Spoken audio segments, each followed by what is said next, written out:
Welcome to today's April 17th, 2019 Legislative Seattle School Board meeting. As we begin, the board wants to recognize and honor the First Peoples of the Puget Sound Territories by acknowledging that we are on the land of the coastal Salish tribes. Would also like to acknowledge and welcome Sophie Rotter Aboyan, who is joining us on the dais this evening from Ingram High School. Ms. Rotter Aboyan will be having an opportunity to give comments, and you will be part of the school board this evening. You don't get to vote, but you get to ask questions if you stick around, and we hope you do until the bitter, bitter end. Roll call, please. Director Burke. Present. Director DeWolf. Present. Director Geary. Present. Director Mack. Here. Director Patu. Here. Director Pinkham. Here. Director Harris. Here. And if those that choose to stand would like to do so, let's have the Pledge of Allegiance. I pledge allegiance to the flag of the United States of America and to the republic for which it stands, one nation, under God, indivisible, with liberty and justice for all. We have here in our audience, and soon to come to the front, students from Kimball Elementary School. We would like the directors to come sit in the front row so that we can enjoy the performance. Thank you.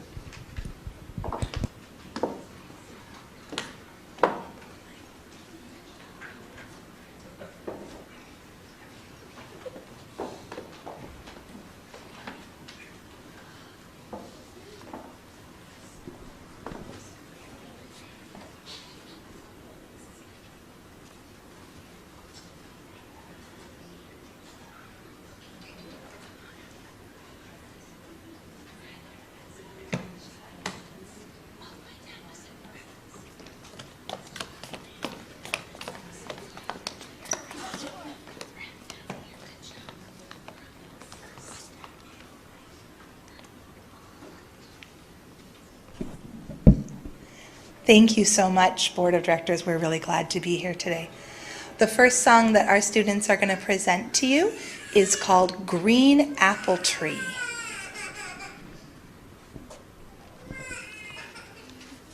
All around the green apple tree, where the grass grows so sweet. Miss Eiler, please turn back your back. We wrote you a letter to turn back your back. So all around the green apple tree, where the grass grows so sweet.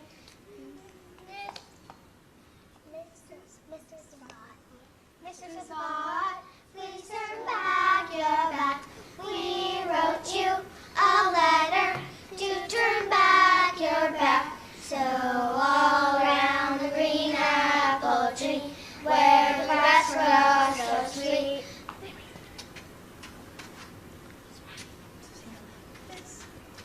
Mr. Max, please turn back your back. We wrote you a letter to turn back your back. So all around the green apple tree, where the grass grows so sweet. Mr. Mack. No, I was too loud. Mr. Mack, please turn back your back. We wrote you a letter to turn back your back. So all around the green apple tree, where the grass grows so sweet. Mr. Shabbat, please turn back your back. We wrote you a letter to turn back your back. So all around the green apple tree, where the grass grows so sweet. Miss Maya, please turn back your back. We wrote you a letter to turn back your back. So all around the green apple tree, where the grass Miss Seiler, please turn back your back. So we wrote you a letter to turn back your back. So all around the green apple tree, where the grass grows so sweet. Miss Penny, please turn back your back. We wrote you a letter to turn back your back. So all around the green apple tree, where the grass grows so sweet. Miss Claire, please turn back your back. We wrote you a letter to turn back your back. So all around the green apple. Hati patata. Hati patata.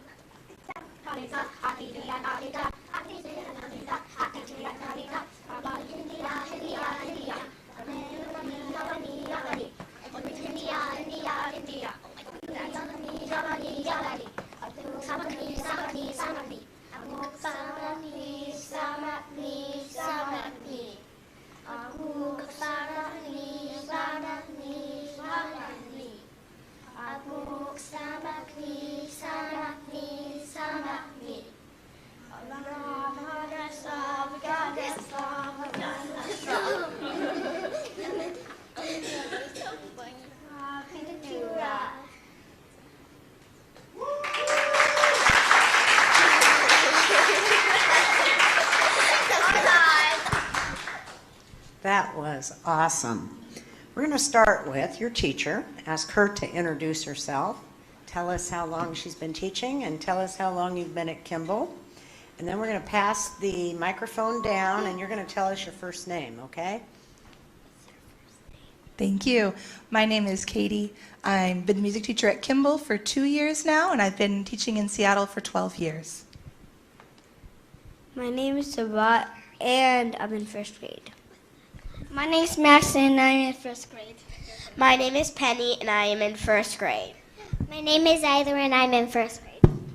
My name is Maya, and I'm in first grade.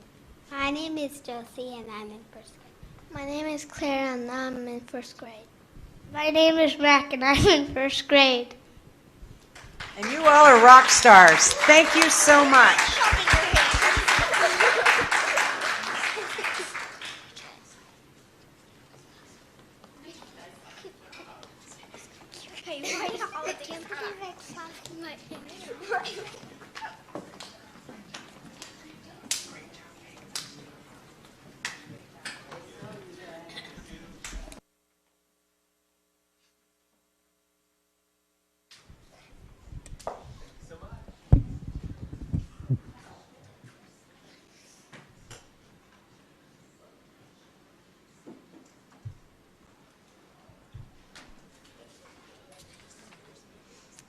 Madam Superintendent, the floor is yours.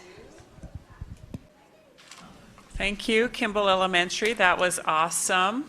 Appreciate you being here. Just first like to welcome everybody back from spring break. I'm hopeful everyone is rested and ready for the rest of the school year. As many of you know, we had our State of the District event last night, and I just want to thank everybody for attending. It was a really phenomenal event. I just want to really give a special thank you to Carrie Campbell and the communications team for organizing everything. They were really awesome.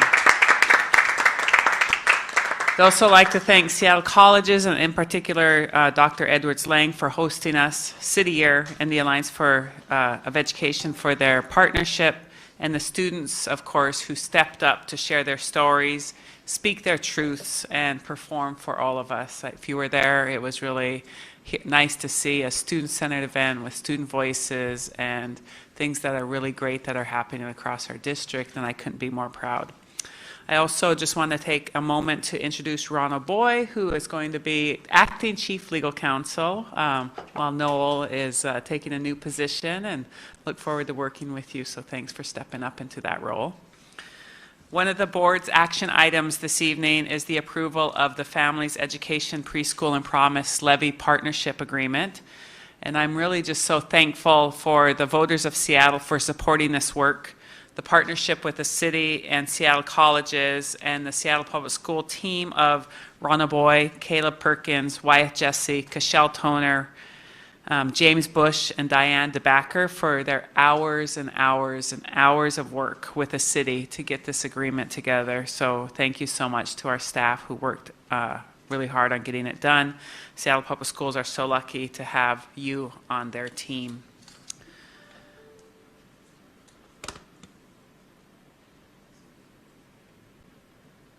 And then my usual comments.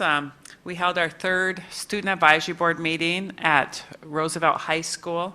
The students heard from experts in the fields of special education, health education, Native education, and PBIS from SPS staff who sat with them and talked about some of the issues that they were concerned about and wanted to learn more about. Very powerful day of learning and planning for their projects. I visited with the very inquisitive Cedar Park kindergartners. They had prepared for my visit with interview questions, and so that was fun to hear what they might be interested in learning about. These Decatur students and their principal showed me around the school. They spoke mostly about the social emotional learning that's going on, very powerful stuff. They're working really hard to create a welcoming environment in their school. These West Woodland learners showed me the Iditarod wall. They were tracking all the racers and the dogs and learning more about what that race might be, and so that was pretty fascinating. A lot of women racers, which was kind of fun to see. Whittier Elementary kindergartners reviewed their classroom rules before circle time. We each, because it was International Women's Month, shared an important woman in our life. We sat around in a circle, and I learned it's very, very hard to get up from when you're sitting on the carpet, for me now. That was my learning of the day. This Daniel Bagley student explained his math lesson to me and what was going on. Very articulate young learner. I just want to thank Gail, Brennan, Lisa, Christine, Ryan, and Gordon for sharing their Saturday with the Student Advisory Board. The students and I were so lucky to have you there participating and helping them learn more about what we're doing as a district, how they might be players in those respective areas, and just to learn from each other. We learned a lot, I think, as staff from the students, and the students, of course, learned a lot about what was going on currently. Sacagawea principal shared all of the work she and her team are doing to provide an inclusive environment for all students. Principal Thaxton and her PTA co-chairs showed me around West Woodland. They're working hard to build a longer table by holding affinity group family meetings. After we got up from circle time with kindergartners, Principal Clark showed me around Whittier. The wall behind us is highlighting the important women for International Women's Month and the women that they were studying. Hazel Wolf K-8, Principal Nelson, flew me to the tropics for our school visit. This is actually, this is an E-STEM school, and they have an amazing living wall that students tend to. A lot of garden stuff. It's really neat. Decatur Principal Gohagan has some cool stuff happening as well. And if you visit this school, you'll find out that the cafeteria is set up like the cafeteria at Hogsworth. And so all kinds of Harry Potter things going on. Principal Olette showed off the artwork at Cedar Park that's left. This was actually, their school was an artist commune that rented the site before Seattle Public Schools needed the space. And so there's a few remnants still around that are pretty interesting. And he said he was going to try to figure out what those were and why they're there and what's the story behind. This is at Cedar Park. So there still was an artist commune. So there's still, those things around, and so he's trying to figure out what was happening. Principal Jaska is working hard to ensure all students have a safe, inclusive learning space. They were the dragons. Principal Holmes and Assistant Principal Silver are proud of the work happening at Daniel Bagley. They're very excited to get a new building, so thank you again, Seattle voters, for voting for the levies. Principal Bowers works hard at Green Lake to find space for everyone. This is one of our open concept schools, and it is over capacity, but she and her team are making it work. And all the spaces that are filled to the brim, but there's still a lot of great learning going on. Teachers are learning to team and share space and figure out how great learning can still occur. Just a shout out to our partners, Seattle Libraries and Seattle Housing. This is a picture from the second Somali Families book release at New Holly Gathering Hall. Just a really fun event. These books are all across our district now, created by families, and so really a significant event. I got to meet with King County Council member Larry Gossett. I know all of you know he is a very cool guy. He shared his history as an equity warrior for Seattle Public Schools and the city. Very impressive. So it was really just an honor getting to know him and what he's up to in his work. And as you know, I've been holding transportation think tank meetings. We've had meetings now with some educators, some bus companies, some taxis. Some of our internal groups are coming up. And they've been pretty positive. We met with King County, Seattle City, so government entities as well that are involved in transportation. And so know that these aren't just conversations about buses and taxis and ride shares. These are also conversations about walk zones and sidewalks and bike routes and all of the things that encompass how students get to school. And so they've been pretty powerful learnings. This is the picture from our technology experts. So Assure Ride, which is a local group that really does help, I think, Renton School District right now with some of their special education student delivery.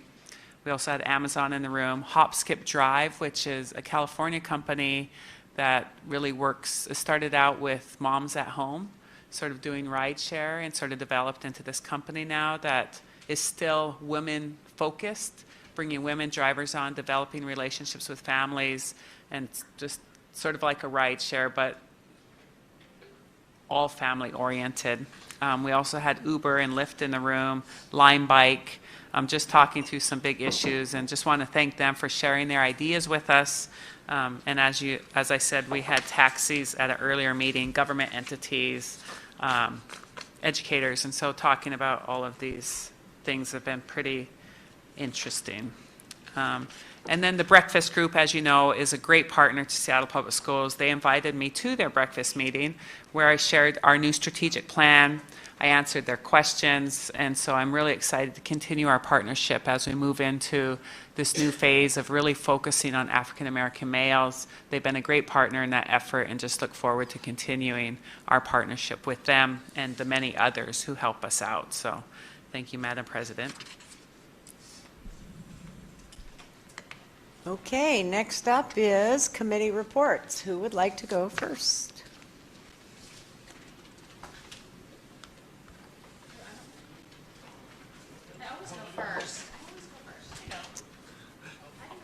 Director Pinkham, Audit and Finance Chair.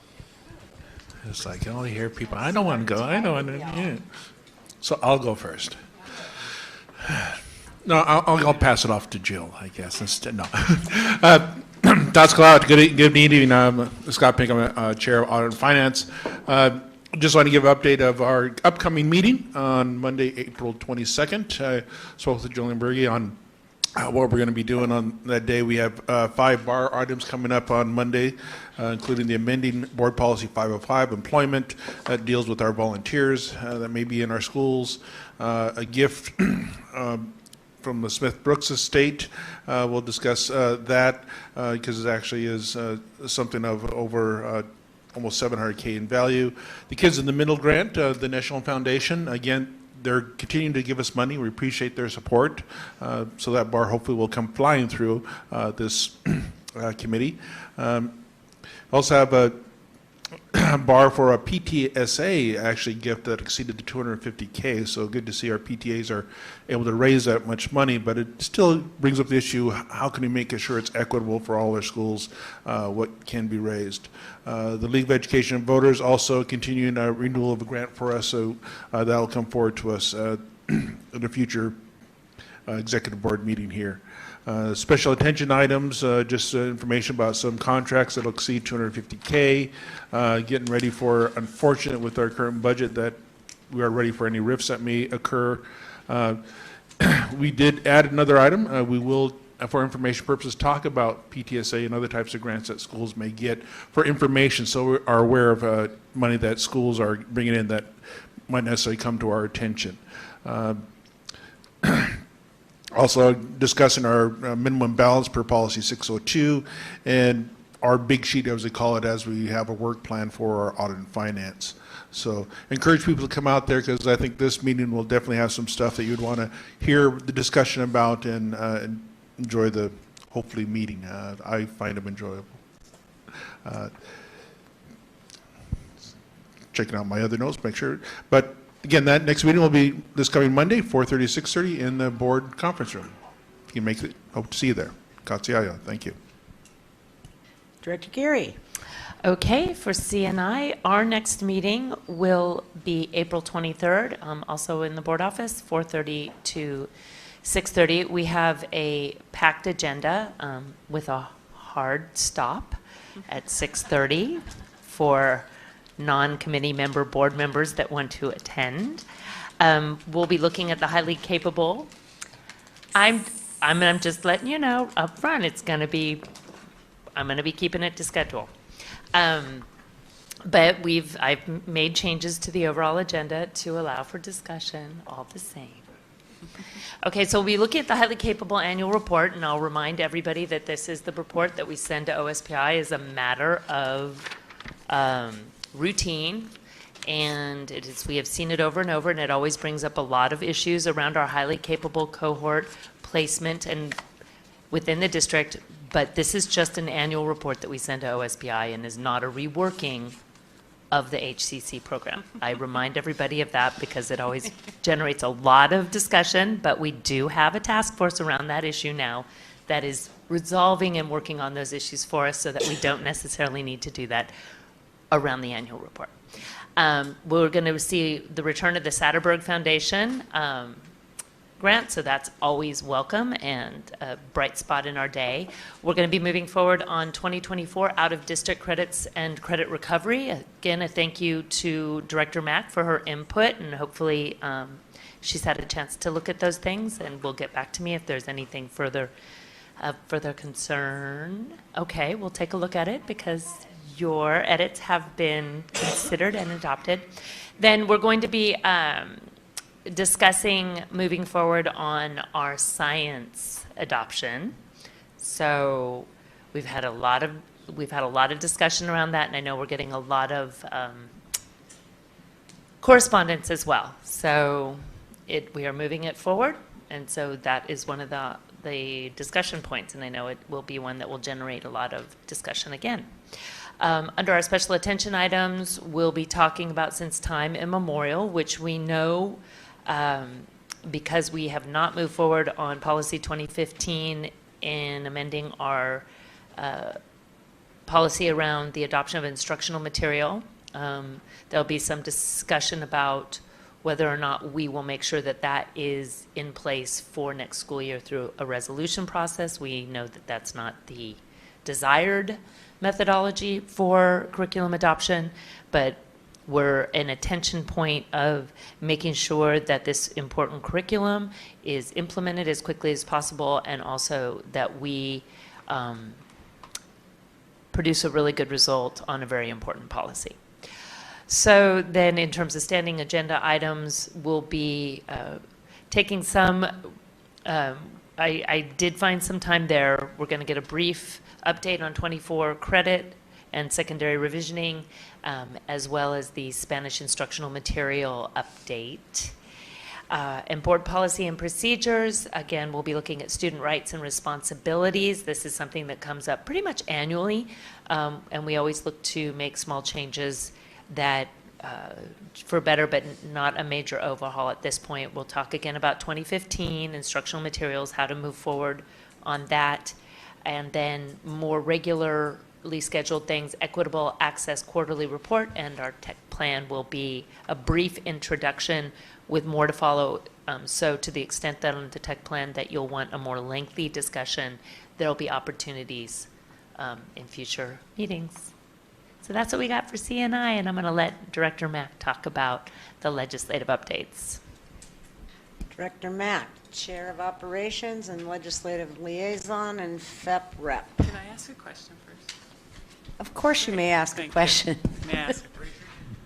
I would just ask a question of the CNI committee. I know that with the resolution of the STI, and there was our Indian Parent Advisory Council asked for a meeting. Is that, part of the engagement? Okay, great. Just wanted to check it. Thanks.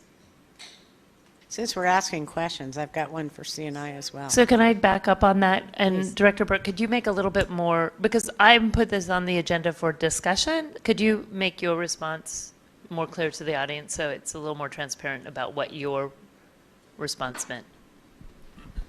Yeah, absolutely. I think that there's the Native American Parent Advisory Committee has raised concerns about adopting or implementing a resolution. They're interested in making sure that the program is adopted. Excuse me. So the ongoing communication is how are we aligning language so that this is a resolution that supports common goals and doesn't actually take us in a different direction from where I think the legislative intent and the community desire is for this program. And while we're on CNI still, student rights and responsibilities. I understand that there's been a great deal of work done on student dress codes and that the student advisory group has been discussing that as well.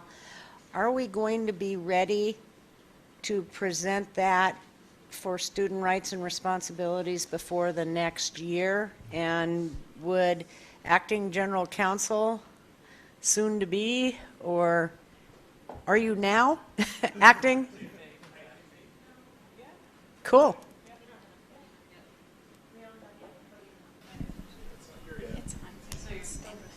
Okay, so Ronald Boy, what we're going to do is we're going to do a policy for the dress code. So it won't be part of student rights and responsibilities because that is really more of a discipline-focused document, and we want to not treat dress as a discipline. So what the plan is that policy is ready to go. We're going to get it on committee so that the timing of it is that it's a fresh policy for the coming school year. I thought it didn't really seem to make sense to do like a new policy that would be implemented for like the last month of school. So we'll start fresh for the next school year with a policy that's fair and reflective of the needs of our students. And training at STI in August about it for our leaders. Hopefully, if I can get time, yeah. There you go. Director Mack. Just out of curiosity, we've been hearing from various schools around bathroom policies, and I'm wondering if that fits into this policy or somewhere else. It would be somewhere else, but I think that's a good in terms discussion of to have. access to. So it does not fit into the student rights and responsibilities, or where in policy would it? So it would not fit into student rights and responsibilities. I think that we could talk about if we wanted to do a restroom policy. Again, student rights and responsibilities is focused on student behavior, and restrooms would be separate from that. Make sense? Thank you very much. Okay, thank you. Appreciate that we didn't give you notice. Director Mack, take it away.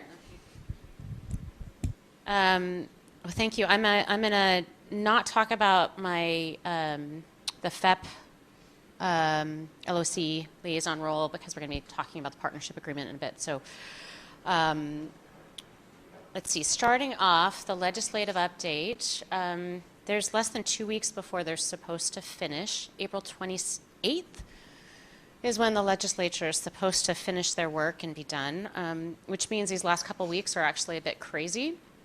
Budget is the last thing to happen. Unfortunately, I don't think we're seeing that we're getting the budget that we're going to need. But we did see that there's a few bills that passed. 1139 on educator workforce supply has passed. High school graduation requirements and pathways, 1599 has passed. The questions around the SEB funding, the employee health care is still ongoing. The SPED funding is still not resolved, and it's even what's on the table is not, unfortunately, it's not sufficient. So that's not great news, but there's some good news in there with the passage of those couple of things. I wanted to let my colleagues know that WASDA's new position proposals are open now for the 2020 legislative session. That's you start the process of actually setting what the legislative agenda is for WASDA now. And they're due May 10th, so there's some time. So if there's any kind of position proposal that my colleagues feel like we should put forward or work on, would love to know if we should do that or not. Can I ask a question on WASDA Sure. and positions? Sure. A letter was written to the Superintendent of Public Instruction recently by WASDA. Not sure I agree with it, quite frankly. Where did that come from? Did that come from a back room someplace? Did that come from an executive committee? Did that go out for a vote? You can't have all the representatives pencil whipping and editing one document, but I'm curious as to how WASDA, which is a quasi-governmental agency, is speaking for us. So are you referring to a press release related to both WASA and WASDA joining together and writing a joint statement around putting guardrails around salary with the levy, correct? Is that the... That's exactly what I'm referring to. That's the one you're talking to? Yeah. So that letter was not, that didn't come to the legislative committee directly, didn't come to me directly and ask whether or not I actually approved of that action. Or there was no, as far as I know, there's no vote. I think we were informed that they were having conversation, but I didn't know about it ahead of time. There are hundreds of position statements, and you can find them all online for WASDA. They've, some of them have been there for a long time. There are position statements that talk about, one of them is that we have asked to have a salary schedule at the state because that went away. And there is a position statement that does reference having, some guardrails essentially around salaries. But I can't answer your question, and I can say that I don't know that I fully agree with that personally myself. But I don't know that they were acting outside of the purview of the entire organization's positions. Please continue. So related to that, I mean, if there was some sort of position that we wanted to try to put forward and have adopted by the full WASDA, we could do that, and we need to submit by May 10th. And that would be adopted over the next year. So moving on to operations, we have our meeting coming up tomorrow, and it's a packed agenda again, as per normal. On our standing agenda items, we have our committee work plan, and one thing that we've had conversations around is that we likely need to request a full work session around the student assignment plan and boundaries. We have a work session coming up on May 8th around the capital program, semi-annual report, and capacity enrollment evaluation.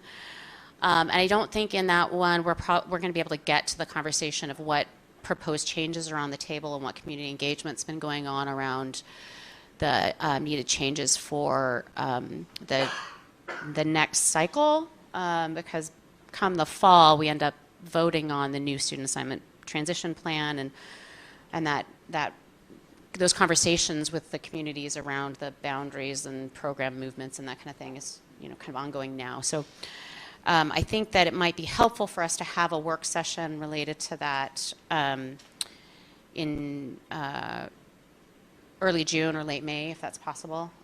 So we're going to talk about that in committee and see what folks think, and then offer that up to the executive committee for consideration.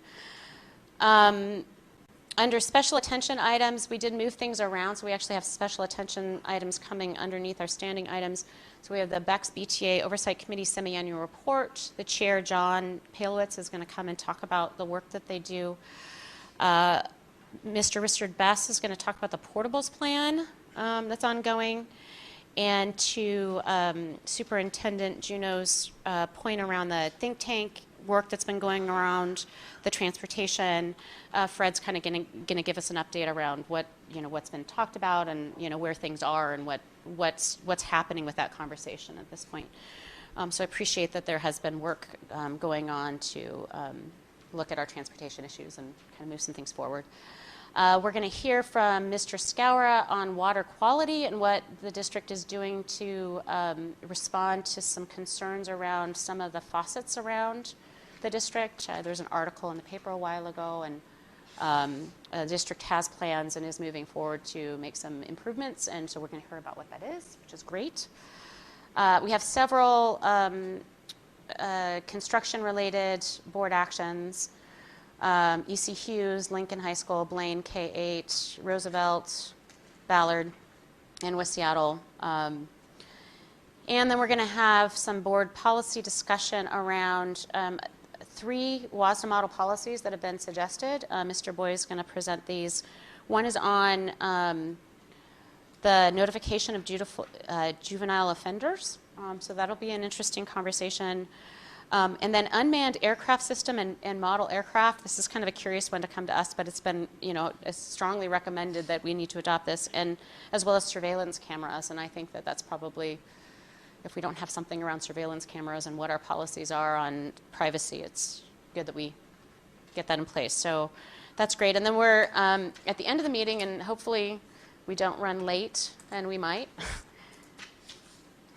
We will be talking again about the facilities planning policy 6900 and 6901, which is our 6901 is our current planning policy around facilities, but it's focused on just levies, and 6900 is more broad around facilities planning. And so we're looking at adopting 6901 and maintaining adopting 6900 and maintaining 6901, but having it be focused on the levy planning portion, and then the facilities master planning sorts of topics would fall under the 6900. And in that same conversation, we're talking about how it would be really useful to get an advisory committee going around facilities master planning, because we have a $1.4 billion levy that we're going to be implementing, and there's a lot of boundary conversations and enrollment, and over the past 6 years we've spun up, I think, 6 different task forces at different times on that topic, on boundaries and enrollment planning and all of that. And I know as a board member I would find it very helpful to have some additional support in the decision making from an advisory committee. So we're going to talk about that a little bit, about whether or not it should be slotted into the policy or should be just standalone, but that's the meeting. Any questions for me? Okay. Any other report outs from my colleagues? Okay, executive committee, and we've been meeting more, your executive committee members, Director Burke, Director DeWolf, Superintendent Juneau. We've been focusing our conversations on board staff communication, and if you'll recall, these are ongoing conversations and terribly important. We're revising, reading, and figuring out what the pragmatic, real-life, boots-on-the-ground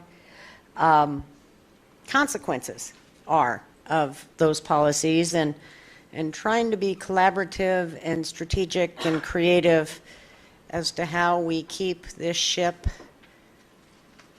going in the same direction and having everyone's needs met when everyone is overscheduled and overwhelmed. The other issues that we are speaking about offline are the superintendent evaluation. Very thoughtful, thorough, interesting conversations, and of course, given the fact that we passed a strategic plan, 5-year strategic plan, and very hard work in the making, expect that to be focused. The other is having the conversations about whether there are board goals, superintendent goals, SMART goals. How do we braid those together, and how do we blow up the silos and work together and delegate and still maintain accountability and transparency? We heard from Mike McBee, representative of 609. We try and schedule a conference with our labor partners so we can have a conversation. What's on your mind? Here are some of the questions I have. They don't have to do with collective bargaining, but it opens up an avenue of communication that I think is really healthy, and I'm proud of our adding that to the agenda. And also for the next meeting and thereafter, I've added a standing item for public affairs and the comms team, because with the restructuring, they don't have a committee to report to, so it's the executive committee, and we keep looped in its transportation and collaboration. I think we're doing good work. Those meetings don't run over, because when the minute hand hits the top of the hour, everybody gets up and leaves. But really good conversation, a fair amount of give and take, and we invite you down. They are public meetings. Sophie, you ready? Yeah. Okay. We're welcoming again Sophie Roeder Aboyan from Ingram High School. She's a member of the Ingram Gymnastics and track teams. She enjoys singing in the treble choir and participating in school drama performances. She is in the accelerated IB program at Ingram and on track to receive her IB diploma in May. And did you see that the legislature just passed equivalency credits to AP for Washington public universities and colleges yesterday? Yeah, that's amazing. It is good stuff. It hasn't been signed by the governor yet, but y'all just moved up a notch. Thank you. In any event, tell us what you like, what doesn't work for you, and what you think we should know. Please. Okay. Floor is yours. Thank you. My name is Sophie. I'm a junior at Ingram, and thank you for having me. I think that the last time I was here, I was in elementary school singing in a choir at Whittier up on stage like the kids did earlier. So it's great to be back here after all those years. If you ask most students at Ingram what the best part of our school is, I believe that they would say the community, which starts by creating a welcoming environment for all incoming ninth graders. And one of the programs we have at Ingram is called Link Crew, which is active in other schools in the district, I know too, and I'm a leader for that. And what we do is we help welcome students from the first day they walk in ninth grade to feel as welcome as possible at Ingram in the great community. And the first aspect of the school that I thought would be interesting to talk about is the International Baccalaureate program, because it's what grew the student population when it was first adopted, I think in 2002, which is when I was born, so it's as old as I am at Ingram. And yeah, it's still a driving factor for most students to attend. And that was the case for me and my older sister when we were deciding where to go for high school, because we live in the Ballard area. And the IB program has shaped the school in both positive and negative ways that I will talk about, because on the positive side, the IB classes do a great job of preparing students in terms of time management and college workloads, and it also emphasizes the critical learning, which differs it, I think, a bit from AP. And it brings in students all across Seattle so people can test in, or if they're already in HCC, it will bring them into the school. But on the negative side of the IB program, Ingram does have a heavy segregation between people that do IB and those that don't. And that also leads in to extreme racial divides, with IB classes and IBX classes being predominantly white. And if you were to go into one of those classes, you would see very few people of color. And in the cohort of students that I'm in for the full IB diploma, there isn't even a single African American student in it, and I think that's out of around 70 people, which is not a good representation of the school.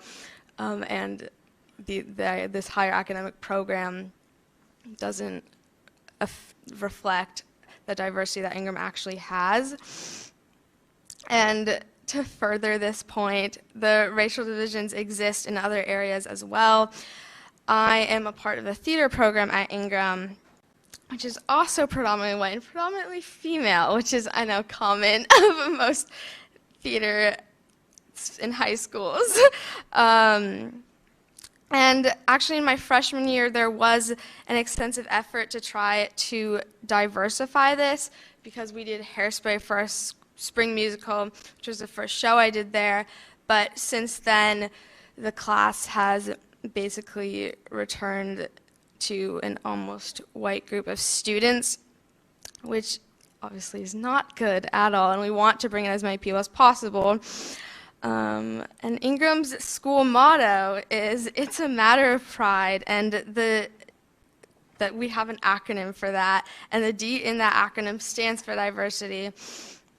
And diversifying the IB program is one of Ingram's goals for the future and for most programs in the school, which I was talking to our front desk lady about today, actually.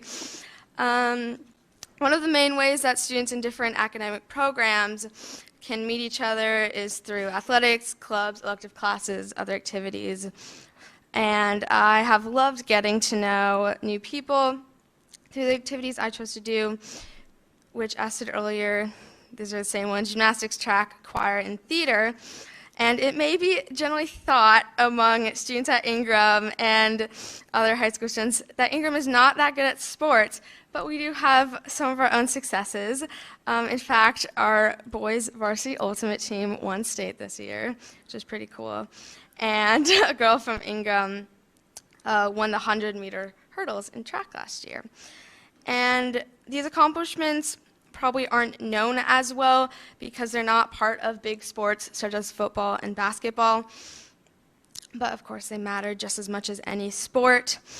And the less popular sports do receive less funding at the school, and they also draw in less crowd attention, which I know is natural because people will want to go to the bigger sporting events. And the main sport I focus on is gymnastics, which I have done since I was a very young child and continued into high school. And for many years, our team had to drive to Nathan Hale every day after school for practices, which isn't that enjoyable when you have to do it 5 days a week. Because Ingram didn't have equipment of their own, and our athletic coordinator had to push for many, many years to get the money for us to get our own gymnastics equipment. And we got stuff delivered to the school at the end of this season, and hopefully next year we'll be able to practice in our own gym for the first time in a very long time. I think they had equipment a long time ago, but then gave it away. So that was great to get a grant for that. And with very rigorous academic programs at Ingram, managing mental health issues are a big part for every student's experience, especially for those in the IB program, just because of the nature of the more higher expectations in the classes. And we do have counselors at the school we can speak with, but many students don't take advantage of that opportunity. And I think that better educating the students at our school on the various roles of adults within the counseling department could help us avoid mental health problems for some people. And Ingram's Teen Health Center is a great resource for students when they need to talk to a trusted adult in confidentiality. And I want to further encourage students to utilize this. This also goes for myself. And in terms of other big news for this school, Ingram is opening a new building next year in the fall of 2019, which will increase capacity by up to 500 students. And I think the building is going well. The construction is very loud during our classes, especially the ones that are closer to it.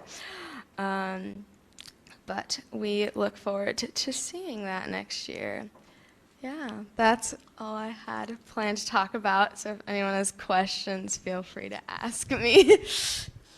And do we have some questions from our colleagues this evening? Director Pinkham. I actually asked you this question before you started, but what are your plans? You mentioned something about early childhood education, and I was trying to see if you were going to become a teacher, but can you share your plans after high school?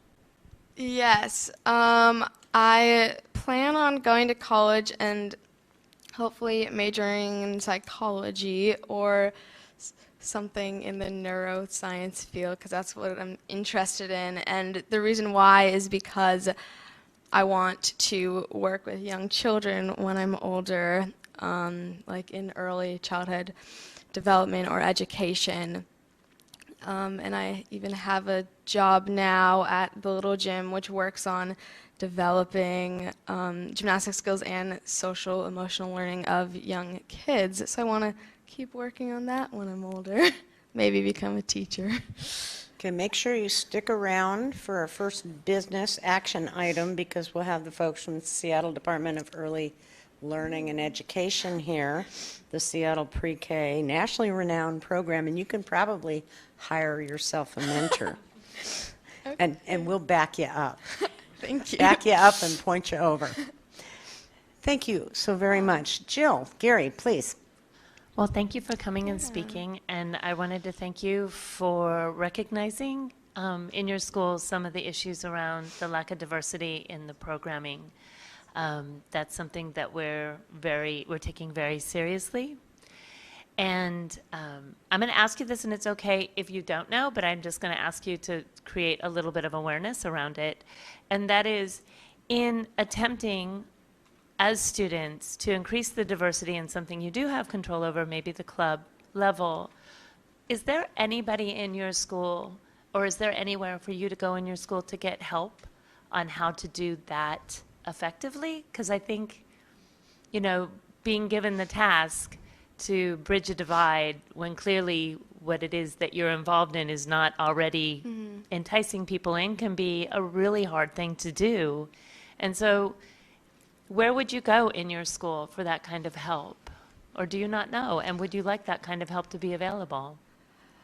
I guess I don't know. Yeah. I've talked to teachers sometimes just in casual conversations about lack of diversity in programs, but I've never gone to the school administration and asked about it. But that would be interesting to do, yeah. It's really hard, and I'm just going to acknowledge how hard it is, because we can make our best effort, but unless we ask the people we want to invite what it is that's missing from what we're doing that would welcome them, you're probably not going to be able to come up with the answers on your own. But that's a really hard thing for a high schooler to grapple with, because it's a really hard thing for adults to grapple with. So maybe you can go back to your administration and raise that question. How are we supposed to do it without some training and help and facilitating. But thank you so much for coming. Thank you. Yeah. Director DeWolf. Thank you, President Harris. I have two questions. So my first question is probably a simple one. How do you get to school? I drive. Okay, cool. How long does it take you to get to school? About 15 minutes maybe. Okay. It depends on if I pick other people up or not, That's and great. if they're Carpool, late. that's great. My second question is about you said you're in the IB program? Yes. So how much homework do you have? Like what's a day in the life of, do you still get to have any semblance of enjoying your youth? What's your homework rigor like? It very much depends on the day, but I would say I do over an hour every day, and then some days are a lot longer, and I try to get a lot done on the weekends just for time management purposes. I would say I have some life outside of school. It is definitely hard, and it gets very stressful with the course load. But I think that once everything's done, you're glad you did it. And then my last question is, how do you do self-care? Given that you just described, you do a lot of homework and then you make sure to do homework on the weekends. How are you, making sure to take care of your mental health and your emotional health? I try to set aside time to do anything else that's not school related, or if I'm getting super stretched with an assignment, I will just put it down, walk away, go walk outside or watch TV or something just to clear my mind, I guess. Terrific. Now, we need to take a break because of the video system needs to be reset, and we will be back here at 5:30 for public testimony. Thank you. We have reached 5:30 and we have a quorum. If we could go now to public testimony, and I will read the rules, and please follow the rules. The last thing I want to do is rule anybody out of order or cut folks off. I truly don't like that part of my job. So, in accordance with policy number 1430 and 1430 board procedures, one person speaks at a time. Comments should be addressed to the board. Please adhere to the time limit on the testimony. You will see a yellow light on the podium there that says that you have 30 more seconds to speak. When the red light comes on, please finish your remarks. Majority of the time should be on the topic that you have indicated you wish to speak about. The focus of the comment should be on the issues and solutions. No racial slurs, personal insults, ridicule, or threats will be allowed. No comments regarding personnel matters or naming personnel, and all signs brought to the meeting.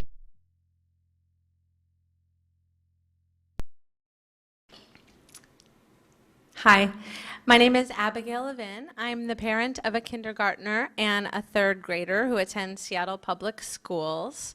I'm also a teacher librarian at Cedar Park Elementary, and I'll be opening the library at Magnolia Elementary this fall.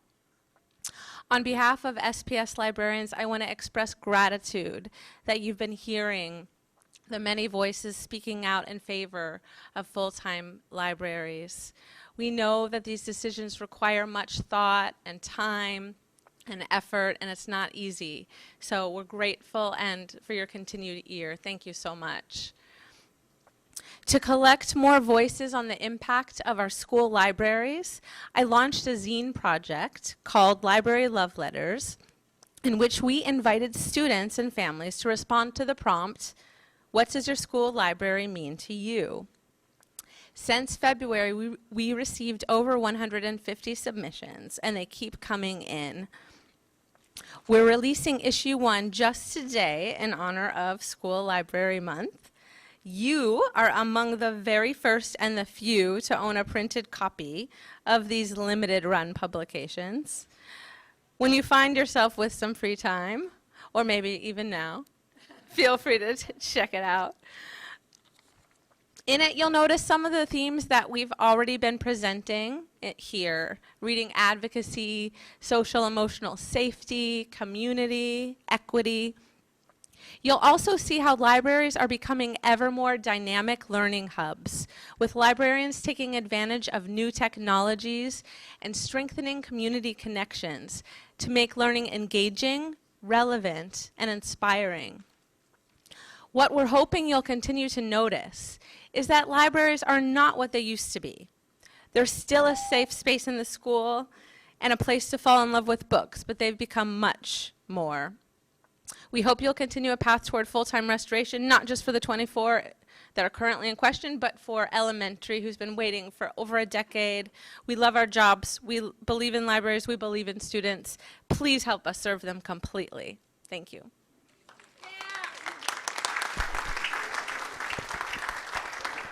Christina Recklin. After Christina, we will have Chris Jackins, followed by Alex Zimmerman, and then Tuesday Chambers. Okay. Hello, we are 7th graders from Washington Middle School, here to talk about issues at our school. First of all, our passing periods are only 3.5 to 4 minutes to get between classes at our large school. This is not nearly enough time to either use the bathroom or even get across the school in some cases. If not in class, students may be locked out of their classrooms and given detention later at either lunch or after school. People who are locked out of their classrooms may also be left out of activities throughout the school. School on Friday or lunch detention, yep. Okay, along with this, yeah, bathroom time is very limited. So. Bathroom time is limited very much during 1st, 3rd, and 6th period during advisory, during the first and last 15 minutes of class, and during teacher presentations. Students are not allowed to go to the bathroom. Also, teachers are given limited passes to give out, and when they're used, students have 3 minutes to get to the bathroom and back and need a security escort. While they're in the bathroom, there may be security bathroom sweeps, which are very distracting and scary to students. Where the security guard comes into the bathroom and asks for name and all things like that. Also, Muslim and menstruating girls need privacy of a girls' bathroom at lunch, where we used to only be able to use a multi-stall gender-neutral bathroom. So when there were complaints made about that, the gender-neutral bathroom got changed into a single-stall, very out-of-the-way location, which discriminates against the genderqueer community. Along with this, our 7th grade science class has been very limited. We've gone through several midterm subs and uncountable temporary subs, plus our 6th grade science teacher who is helping out with grading and teaching. Along with this, we have 0 syllabus to go off of, and we do not know what is going to be happening in class. Instructional time.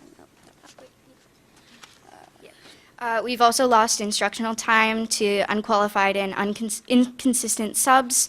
They've also been talking of a summer school, but if they can't hire a teacher during the year, how are they going to hire a teacher for summer school? Our students just don't have enough time. Excuse me, Yeah. I'm sorry. Just The don't red have the light is resources. on, and one person at a time. Are you all on the sign-up list? Chris Jackins is next. I apologize, folks, but we got to keep the rules rolling for everybody. Thank you.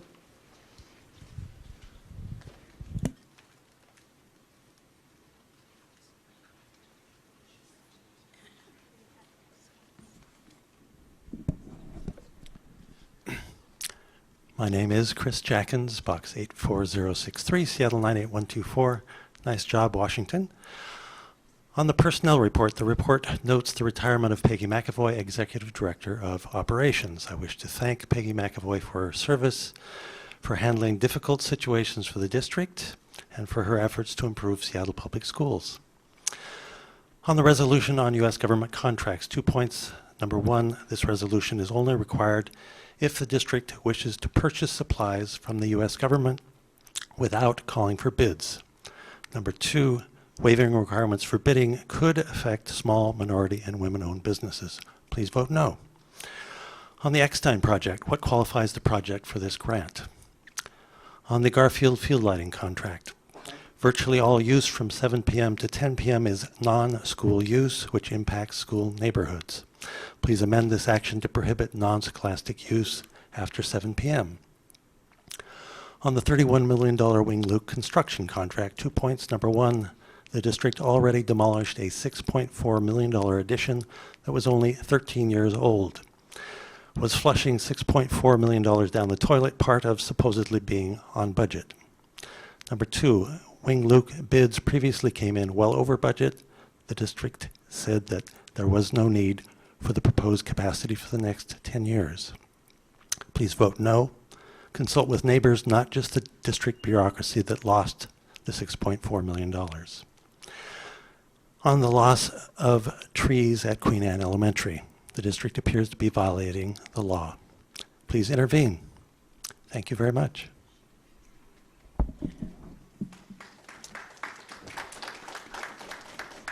Alex Zimmerman.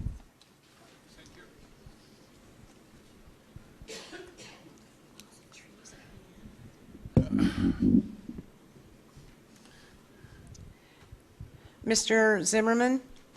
Yeah. Okay. Part of our public testimony rules, 1430 and 1430 board procedure, no racial slurs, personal insults, ridicule, or threats will be allowed.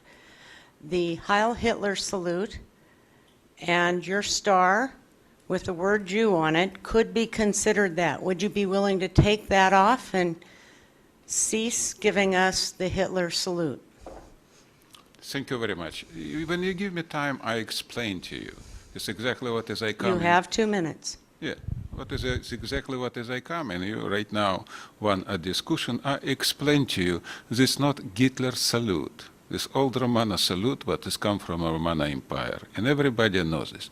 You want qualifiably like a Hitler, Mussolini, Stalin, or President Trump? It's up to you. I'm not care about this. But you before this is exactly what is I come here in talking to you, because look to me, very low class people, very low educated people, and you are teacher. It's exactly what is I come in talking, guys. Salute or not salute is your opinion. Nothing to do with freedom of speech, 100 court decision, and everything. You want to limit this, write this here. So no Hitler salute. It's look what idiotic, but it's up to you. You can be idiot anytime what is you want. It's exactly what is I come. Guys, my name is Alex Zimmerman and I candidate for District 5. Why I come here in talking about this? Because you look to me very dangerous part of battalion, what is I call a Nazi social democratic mafia.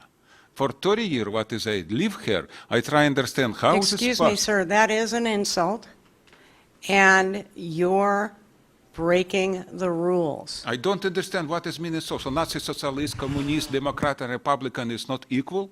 I'm totally confused. It's exactly what is I come in talking to you, because you're very primitive. It's insult? Yes, your IQ very low.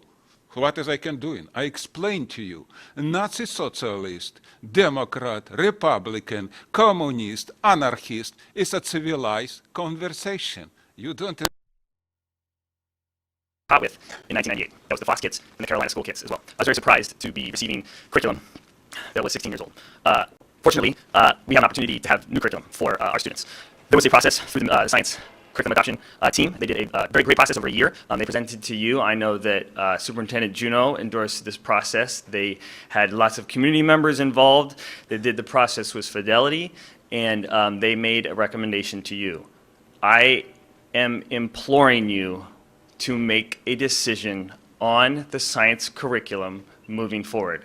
It is, we cannot go back to the curriculum that we used before, and that's what we will possibly fall back with.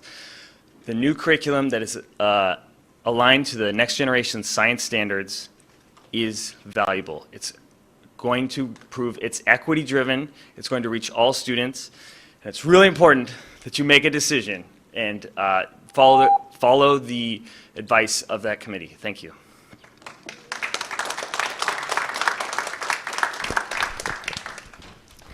After Christy Shapcott, we will have Erin McIntyre, followed by Annie Roberts, and then Lauren Graham. Hi, my name is Christy Shapcott. Thank you for your attention. Dearborn Park International School resides in one of the most diverse zip codes in the country. Our family was part of the inaugural class of the dual language immersion program during the 2014-2015 school year.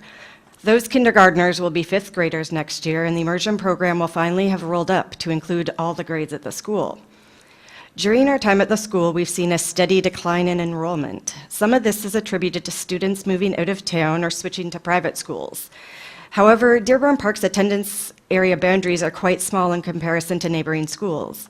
We would like for SPS to consider creating a geozone around our school's small boundaries that would allow heritage speakers living near our school the chance to attend Dearborn Park. In addition, families seek out Dearborn Park because being multilingual is critical in today's global economy. Our school has historically had a lengthy wait list. Allowing families off of our wait list would give an immediate boost to our student enrollment, which stands at just under 300 students for the 2019-2020 school year. Our declining enrollment has families worried for the future of our school and the future of the language immersion program. Several of our community members are here to testify tonight. Some other parents and I co-authored an op-ed piece for the South Seattle Emerald, which we are told will be published by end of day tomorrow. Thank you so much for your time and attention. We truly appreciate the work the school board is doing to help make our school stronger. Dearborn Park is a very special place. We know that Superintendent Juneau is going to see this firsthand during her visit to our school next week. Thank you. Yay!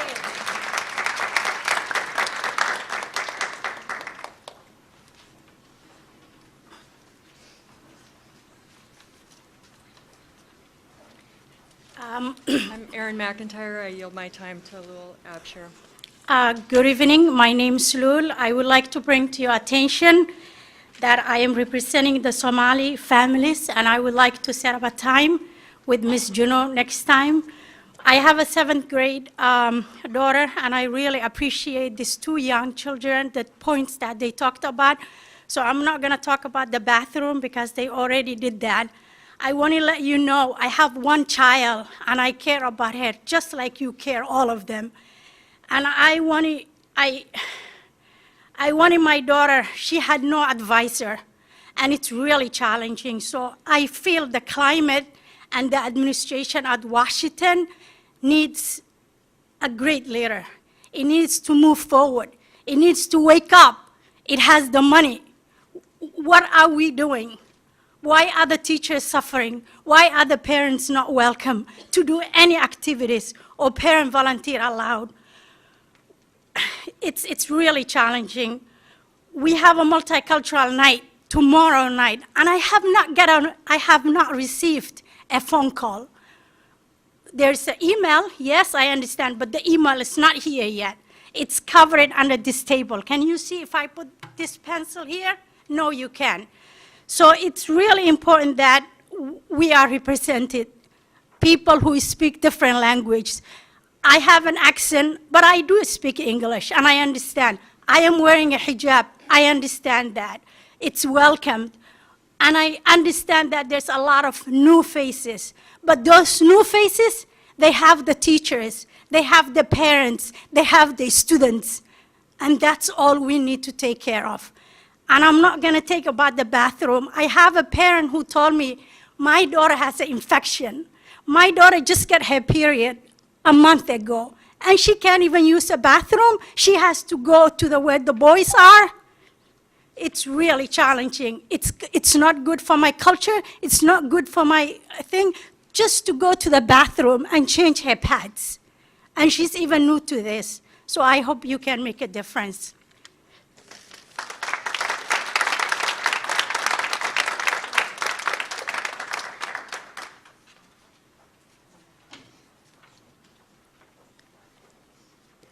Ready? Okay. Hi, thank you for your time today. My name's Annie Roberts. I am also a parent of students at Dearborn Park International School. My daughters are here.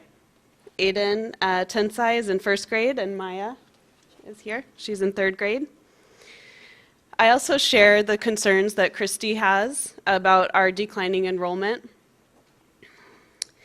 This is affecting staffing plans for next year, And I have concern that it could also affect the sustainability of the international program that our school provides. My family is blessed to live within 2 blocks of our school. We're also really saddened by the loss of many neighbors, loved neighbors, that have needed to move south or elsewhere, as gentrification has made more and more of our city inaccessible for many of our families.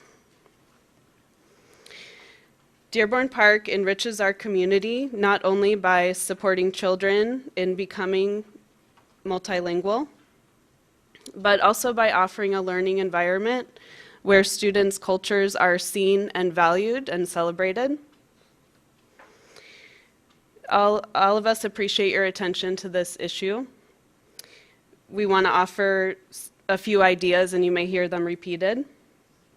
The first is to allow for enrollment of more families from our wait list. We have families who are strongly desiring to access this program and have gone through struggles to be able to do that. The second is to allow our voices to be included in discussions around boundary changes that are upcoming. And the third is to consider the creation of a geozone for our school. Thank you.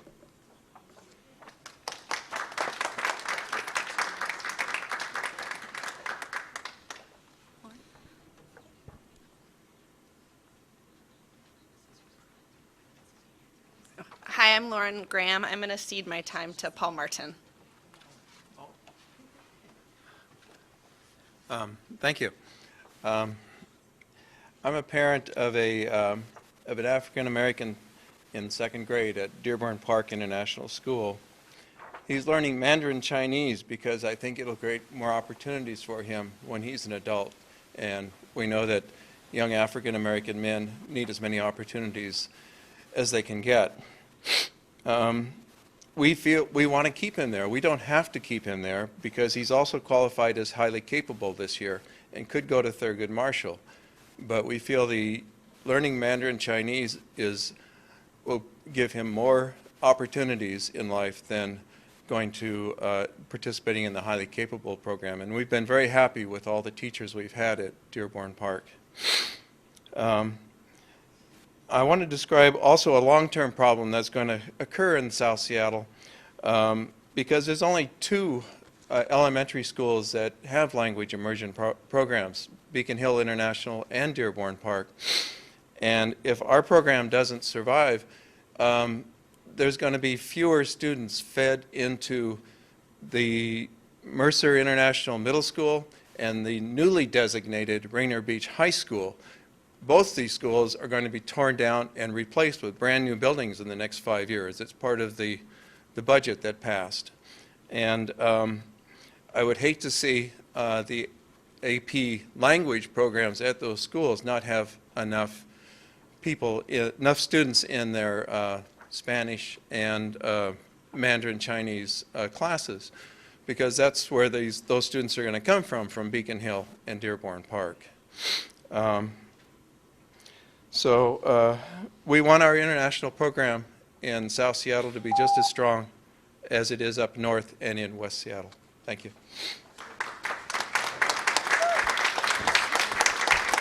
Next up for public testimony, we have Paul Hupert, followed by Christine Shigaki, and then Emily Wheeler. Good afternoon. I'm Paul Hupert. When my 10-year-old was, when we were looking at schools, we were thrilled to learn that Dearborn Park International was becoming a dual language program 5 years ago. And we're very happy to have been there. Now we have a second student there who's in 1st grade now. It's a wonderful school, a wonderful community. And I wanted to quote from the district's website about the international program. Seattle's international schools provide students with linguistic skills, higher order thinking skills, and a global perspective that will help them contribute to and succeed in a 21st century world. those are the goals. That is why the district and the board has established these programs. And it's a wonderful place, and we all appreciate it. It's a wonderful community. I hope you have all had a chance to visit or see our Multicultural Night, which is an amazing event. It seems through the years, 5 years now, that there have been challenges for Dearborn Park International in regards to our enrollment. And I wanted to finish by, again, quoting the website, which it says, international schools help students engage in intellectually rigorous schoolwork and prepare them for college, career, and life. International schools help close both the academic achievement gap as well as the global achievement gap.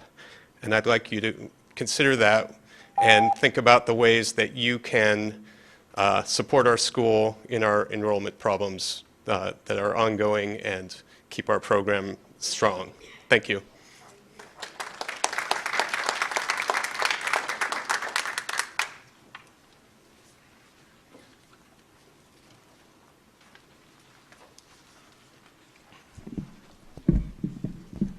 Short. Christine Shigaki. The district now is more segregated than it was when I attended Cleveland during the deseg busing era. It's alarming that Central South End curriculum options and course rigor are vastly different than those North. The disparity is evident in the offerings and participation in world languages, as the numbers are staggering when comparing South versus North. Cutting language offerings and quality at Washington is unacceptable. How is this supporting graduation and college entrance requirements for Washington students who are people of color and furthest from the educational justice? Regarding advanced learning, I applaud the district's efforts in identifying more minorities and low-income families, but are you offering those newly identified students curriculum and coursework that is on par with those offered to the North End students? The opening of Lincoln and challenges at Washington, offerings at Garfield, where most kids of color in HCC pathway to high school will further be affected. How is this moving towards racial equity? Closing the gap should not be achieved by lowering the expectations of those that are high achieving, as this is happening at Washington. 7th grade science this year at Washington, what would the reaction be if a North End class received so little instruction that the district had to offer summer school to make up for it? In addition, Washington's music program is threatened by further cuts, creating more inequities for people of color. With limiting funding and low enrollment numbers, creative solutions need to be considered to serve all kids at Washington. Why hasn't the PTSA, Friends of Washington Music, and philanthropic support been welcomed? Lastly, what are we teaching our kids when no authentic, outward public apology was given to the community for the mistake of public shaming of those on detention? In my few conversations with SPS staff and administrators, I was advised to lower my expectations and to just worry about my own child. This is unacceptable. If the district is serious about achieving equity, opportunities of course offerings and rigor need to be calibrated across all schools. What will it take for the board and the district to help all students reach their full potential, especially those south of the Ship Canal, where most students of color reside? Thank you.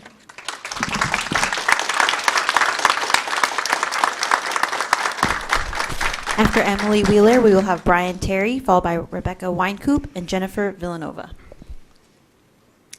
Hi, Emily Wheeler. My 7th grader was denied foreign language, world language this year, and that led us to look into the budget and the schedule. Why is this being cut? Our concern at Washington Middle School is that there are repeated decisions being made that are not consistent with the quality and education stated in the board and strategic plans. This international city with over 80 languages and cultures represented from around the world, and Seattle School District's stated goal of world language instruction, this is not happening at Washington Middle School, and this is not fair. And you guys need to fix this. I've provided to you the schedules. You also have available the weighting standards. This weighted standards, which I passed out last board meeting, showed that we have the exact same allocation last year as this year, and yet our principal continues to tell us there are budget cuts.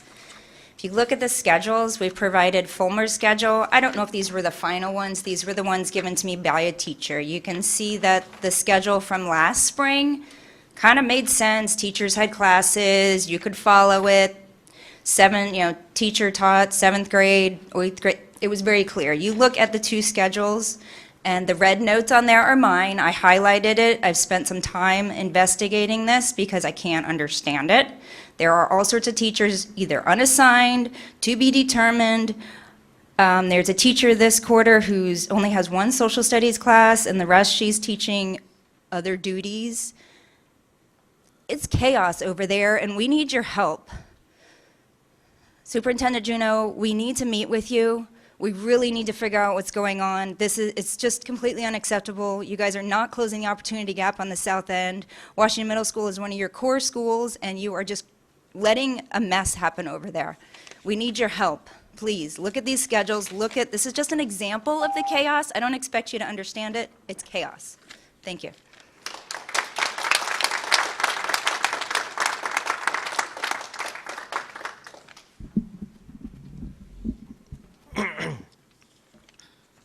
Good evening. Washington teachers, families, and students continue to suffer from a total communication breakdown. Please help us. Belief is powerful. I have several friends who were the first in their family to graduate from college. They all credit their academic success to a single teacher who believed in them. But belief works both ways.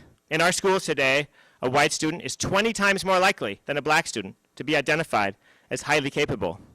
This leads to segregated classes, which send a clear message to our underprivileged students.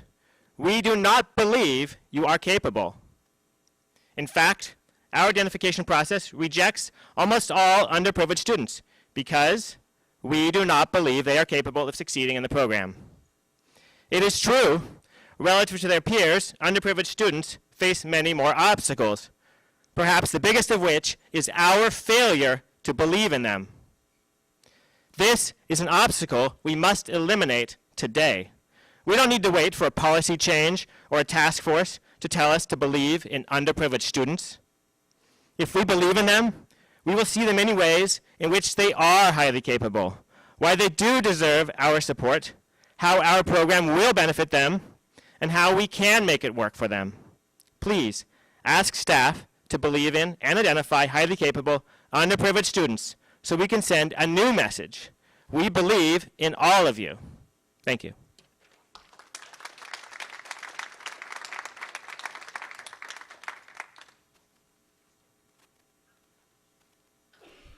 Rebecca Weinkoop.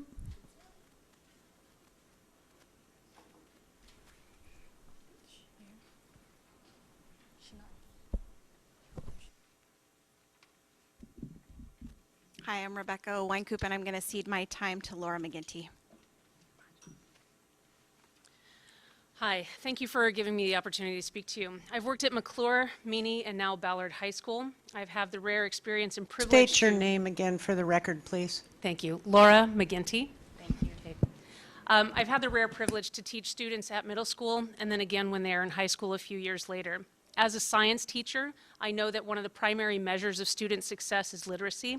It's employed in every subject, every day, every year of a student's life. As educators, we recognize the gravity of lagging literacy when we see students who struggle daily to even access content.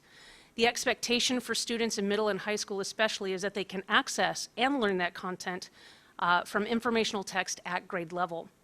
For some, this is not possible. As such, we reach out to librarians and other resources to help us address the issue. Study after study has shown that the greatest regression is during the summer months when students lose a majority, if not all, of the academic support network. When students are not provided access and support over the summer, their literacy drops further behind, especially their informational literacy. As I've witnessed this year, it is painfully clear that for our most vulnerable students, it is not a linear progression, but is exponentially compounded. The compounding factor will affect their potential for future opportunities as jobs become more technically demanding. As such, the gap continues to widen. Libraries across our district recognize this and have regularly provided literary sources for students during the summer. Many schools provided reading lists to guide students and parents. Other librarians have even ensured that their students have physical books for the summer.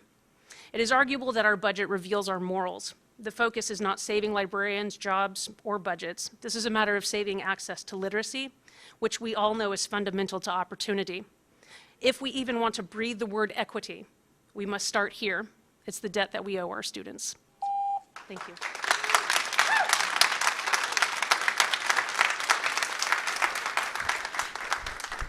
After Jennifer Villanova, we will have Jonathan DeHalo, followed by Jenny Wyatt, and then Hadar Iron. Hello, my name is Jennifer Villanueva. I'm also a proud parent at Dearborn Park International School. I think you guys have heard our message that we do need help with our enrollment crisis, and we love our school very much. Just want to say two other things. I've read the strategic plan, and I think that our language immersion programs support your plan. I think that the presence of these programs in our school sends a clear message to the students, to the families, and the community that it's important to be responsible citizens of the world, to care for one another, and to strive to understand one another regardless of language, ethnicity, race, anything else that may have separated us in the past. And so I think that these programs support African American males and all other students of color in our school.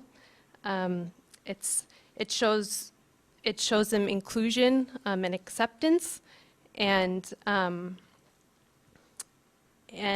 think it's a vital part of their education, which actually at the last board meeting, a student from World School talked about these same concepts and how important they were in her education.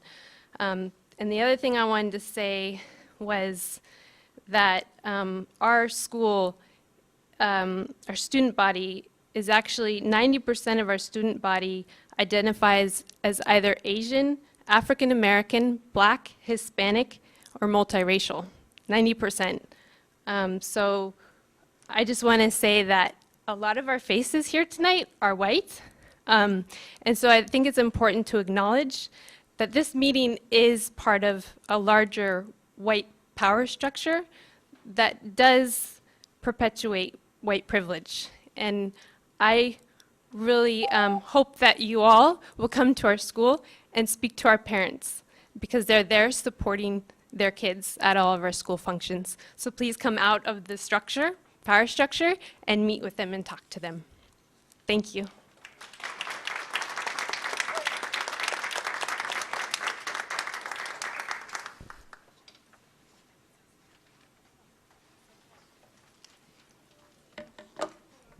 Hi, my name is Jonathan Diallo. I'm a parent for a student at Washington Middle School. I have two other kids in the Seattle Public Schools. I'm very grateful for the work of the teachers and the board.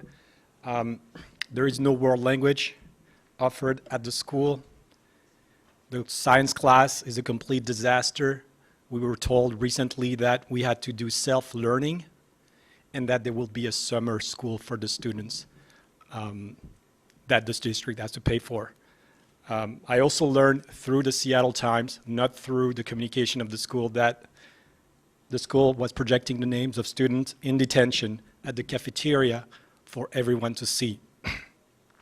I was not educated in the American school system, but I have all my kids in there, and so I don't understand maybe how it works, but how many schools in the Seattle Public Schools do not offer world language in Seattle besides Washington Middle School? How many schools in the Seattle Public Schools tell families that they basically cannot teach science and they have to self-learn the science? How many public schools have a detention today practice where students are publicly shamed for being in detention? The Seattle school responsibility, as stated on the website, is to do whatever it takes to ensure that every child achieves their highest level. This is unfortunately not happening at Washington Middle School. President Harris, to borrow your word, one of your ships is sinking. We need your help before it's lost at sea. Superintendent Juneau, please visit the school. Thank you.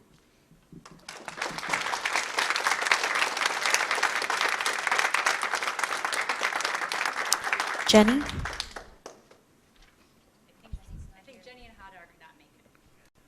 Margaret Montesaroff, and then Dan Goforth. Greetings. My name's Margaret Monseroff, and this is my 6th and final year as a parent of children attending Washington Middle School. I love the school, which has supported my kids through that precarious transition between childhood and adolescence, and I'm sorry to leave it in the state that I now find it. Our family has seen 3 different administrations, each one less optimal than the last. I am now no longer confident that the school is adequately preparing these kids for the rigors of high school and beyond. Academically speaking, this year specific grade levels lost the opportunity to study a foreign language, or others were given only the option to study online. Language is a living thing, needs to be between people. Mid-year scheduling changes were created without teacher input and were not communicated in advance, so major science and literature projects had to be scrapped midway, with students starting over and losing a month or more of progress. You've heard about teachers being assigned to subjects they've never taught. The quantity and rigor of writing assignments does not appear to match the same standard as in years past. Will these students have to start their foreign language all over from beginning in high school so that their middle school class time was wasted? Will high school science or literature teachers have to dumb down their curriculum to deal with the disparity between Washington students and those from other feeder schools? Culturally speaking, we entered a school with high energy academic team where teachers and administration jointly made plans and solved problems, and help from parents was welcomed. I'm leaving a school where conversations are whispered behind closed doors, where children and adults are punished or ignored for raising their concerns, where discipline is moved from restorative to punitive approaches and even to shaming. Expectations have shifted from holding young adults accountable for their choices to mistrust and prevention of choices. It's a suboptimal environment. We would like your help restoring the learning environment to the state that our kids deserve.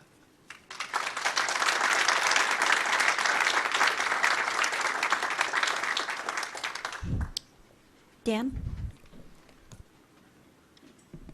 Hi, my name's Dan Goforth. My daughter's a 7th grader at Washington Middle School, and everything that you've heard today is true because she's experienced it, including getting her period and having that problem of how do I get to the bathroom in time. For the women on the board, I know you understand this in a very personal way.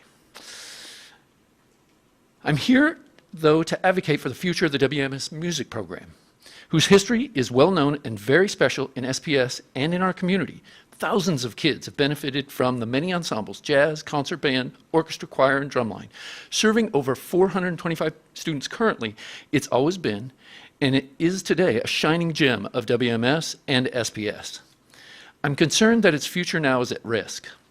We've heard there are potential further cutbacks that may be made to the music program next year, notably the loss of the entire jazz program if jazz is moved out of the school day and designated as an after-school activity. The jazz band is a source of pride and joy for WMS, SPS, and the Seattle community at large. Its national award-winning legacy goes back 40-plus years and is an integral part of the SPS community. As parents, we don't know what's happening, and thus we have not been able to provide feedback, collaborating on coming up with solutions to address any potential challenges. Parents have had virtually zero communications from our administration, despite being asked repeatedly for responses. I, and I know many other parents, would be heartbroken to lose these programs and the amazing teachers as a result, knowing the study of music has been repeatedly found to produce better learners.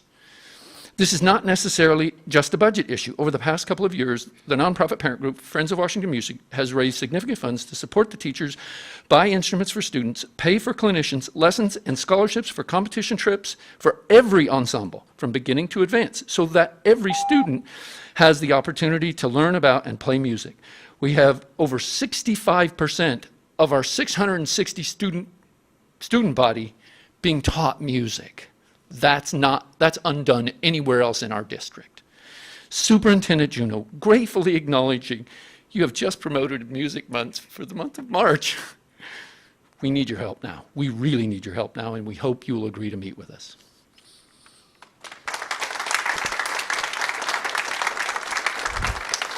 This concludes the sign-up list for public testimony this evening. Thank you. Again, many thanks for taking your time and speaking your truths from your heart. And thank you ever so much for making it student-centered. Much, much appreciate. We go back now to the consent agenda. Do I have a motion? I move approval of the consent agenda as amended. No, I'm sorry. Getting ahead of yourself. I know. buddy. I move approval of the consent agenda. There's no amendments here. Second. Yet. The consent agenda has been moved and seconded. Do directors wish to take any item off the consent agenda at this time? Do any of my colleagues wish to take any items off the consent agenda at this time? Seeing none, all those that wish to pass the consent agenda, please signify by saying aye. Aye. Okay. We now come to board member reports. And if y'all don't step up, I'm going to tag you. Who would like to go first? Director Burke? Yes? Thank you and good evening.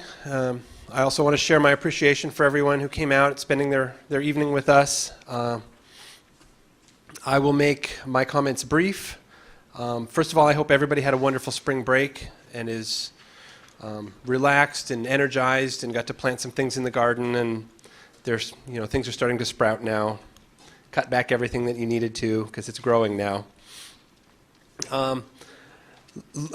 Looking back into some of the work in the past couple of weeks, I want to really celebrate. We had an opportunity as a board on Saturday the 30th to participate in racial equity training. And this was something that we've talked about for a long time as one of our imperatives. And really, this work that we do is on-the-ground racial equity training. And so this is what I've been telling myself is, well, wow, we're getting trained up as we're doing this work. We went to this meeting on Saturday, this training on Saturday, and I just want to share publicly and proudly for anybody that's skeptical of this type of training, it was powerful. It was enlightening, it was soul-searching, it was trust-building among directors. So I just want to really thank my colleagues for participating and being candid and honest, and I want to thank staff for putting that together for us. It really made an impact for me. We also had I had an opportunity to meet with Directors Geary and Mack for a presentation on the Seattle World School from James Lovell and Dr. Bob Hughes that were involved in some of the advisory work around it. They shared the theory, the delivery model behind this amazing gem that we have. I learned a lot about that, and the combination of a bilingual orientation center with core academic classes, credit earning opportunities, and how the structure of Seattle World School very intentionally tries to resolve some of the challenges that a standalone bilingual orientation center has and provide these great opportunities for students. So it sounds like we may have drifted a little bit from that core model. And so I just wanted to ask that staff, community, and also looking to Director DeWolf, I know you don't have enough to do, but that's in your district. So I'm a fan, newfound fan, and I just ask that folks rally around and support this gem and embrace the research-proven model that it's based on and figure out how to get back to that. As far as public testimony, some of the key themes, I want to appreciate the Dearborn Park families for coming out and sharing and being very specific with your ideas and suggestions, and your passion on your school is contagious. Washington families as well, thank you for your consistent feedback to us. This is a really hard conversation. When I think of what I aspire to as a director and what I would like for the district to deliver and to aspire to as well, we want to be a welcoming community. We want to be a collaborative community. We want to create engaging learning environments. And what I'm hearing from the feedback here is that we're falling short on that. I hope we can rise to that work. And I, again, thank you for sharing where we're not quite hitting the mark or not hitting the mark at all. I have a community meeting that I just set up on May 4th, Greenwood Library, 10:30 a.m. And we'll get that posted on the calendar within the next 1 to 2 days. Thank you very much. Next up, Director DeWolf. Thank you, President Harris. First, just want to thank our student speakers for being with us tonight. I think, as you'll hear from everyone, I think up here on the dais, that your voices and your experiences and your stories are critically important to us. So thank you for coming out tonight on a school night and being here. So I appreciate that. Yes. Also, just want to say really, really grateful to have the parents from Washington Middle School come out. I know that this has been a long, arduous process, and I appreciate you speaking truth to all this experiences. And we certainly do need to fulfill our promise to make sure that we are providing high quality education to every child. So thank you for keeping us accountable to that. I wanted to say that before spring break, we had a really great opportunity to host a conversation here at one of our work sessions to begin the conversations around community workforce agreements. And I was really grateful to Director Burke and Director Mack and President Harris for really being supportive of that work. And I hope and really look forward to connecting with and working with the Ops Chair Mack and our Vice President Burke on the next steps. And so very excited about the conversations we had. I also wanted to kind of tag a little bit to what you were saying, Director Burke. When Director Mack and I ran for school board, we actually heard in living rooms and homes across the city that our board needed to participate in an intensive racial equity retreat. And I want to just elevate a little part of the story about that. One part of 3 board racial equity retreats. We had spent a day in this intensive conversations, and particularly as a queer Native person, was really grateful to hear the ways in which my colleagues on this board were diving deep into this conversation, being really thoughtful. But what was even more exciting was at the very end, we all went around and shared one word about how we felt about the day. And because it's an open public meeting, because we're a board, we could have observers on the outside sitting around. And one of the folks that was sitting on the wall was one of our students, and she is often here keeping us accountable to our racial equity goals. She'll probably be at the public comment in the coming weeks.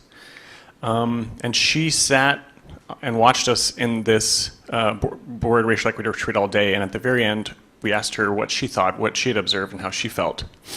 And she said, you know, for a long time, I've been coming here, and I've been telling you how I feel, and I come to public comment, and I didn't realize how much work you do behind the scenes.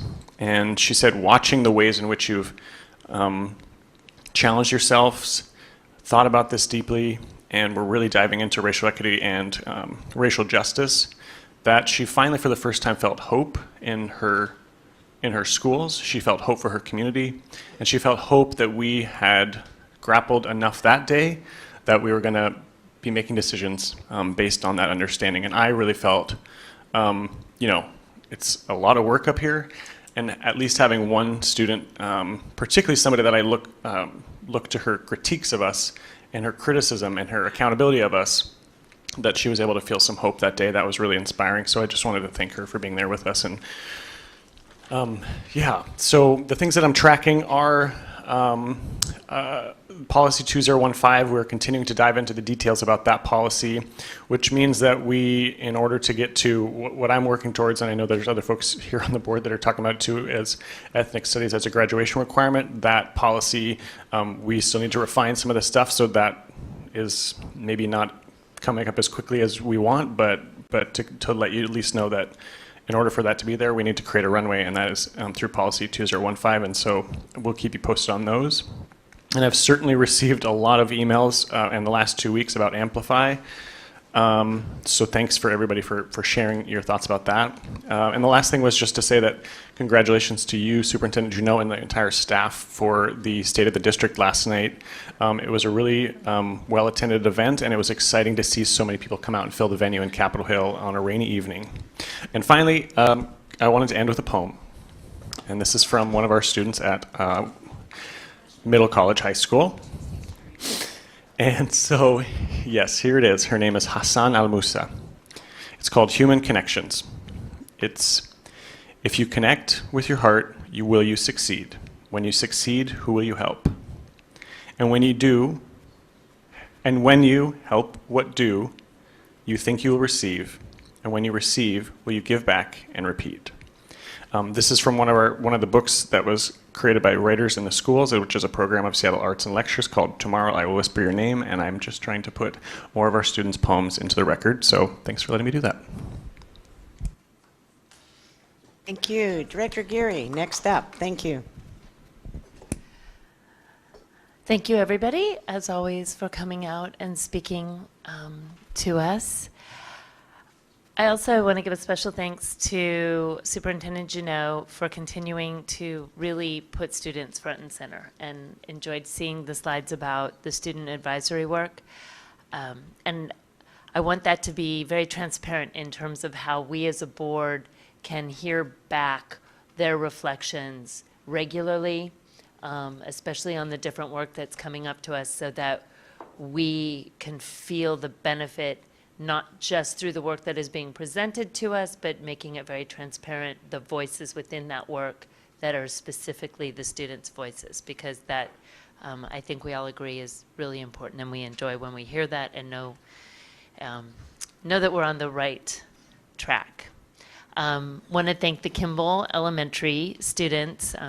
Many of you weren't here for them, but they were adorable and sang to us 3 songs, and we always appreciate it when the schools come out. And they were the first graders, so they had all of those adorable little missteps that well, you know, we have some world-class music, and it does get to the point that we have some of the greatest music in the country, if not in the world, in our schools. And so it is important to me that we protect that aspect of our schools, and we continue to make it available, and that as we examine our opportunity gaps, we realize that that is a huge opportunity, and it may not be being utilized as much as it should be by all of our students, but we certainly don't want it to go away as we work to close the opportunity gaps and figure out how to make our programs more inviting and relevant to all of our students. So I believe it's an important part of the equity work, and we can't let it disappear, because it is a part of I think it's a part of pride for everybody in our city, whether they participate in the program or not. So I hear you, Washington, about that, and it's very important to me.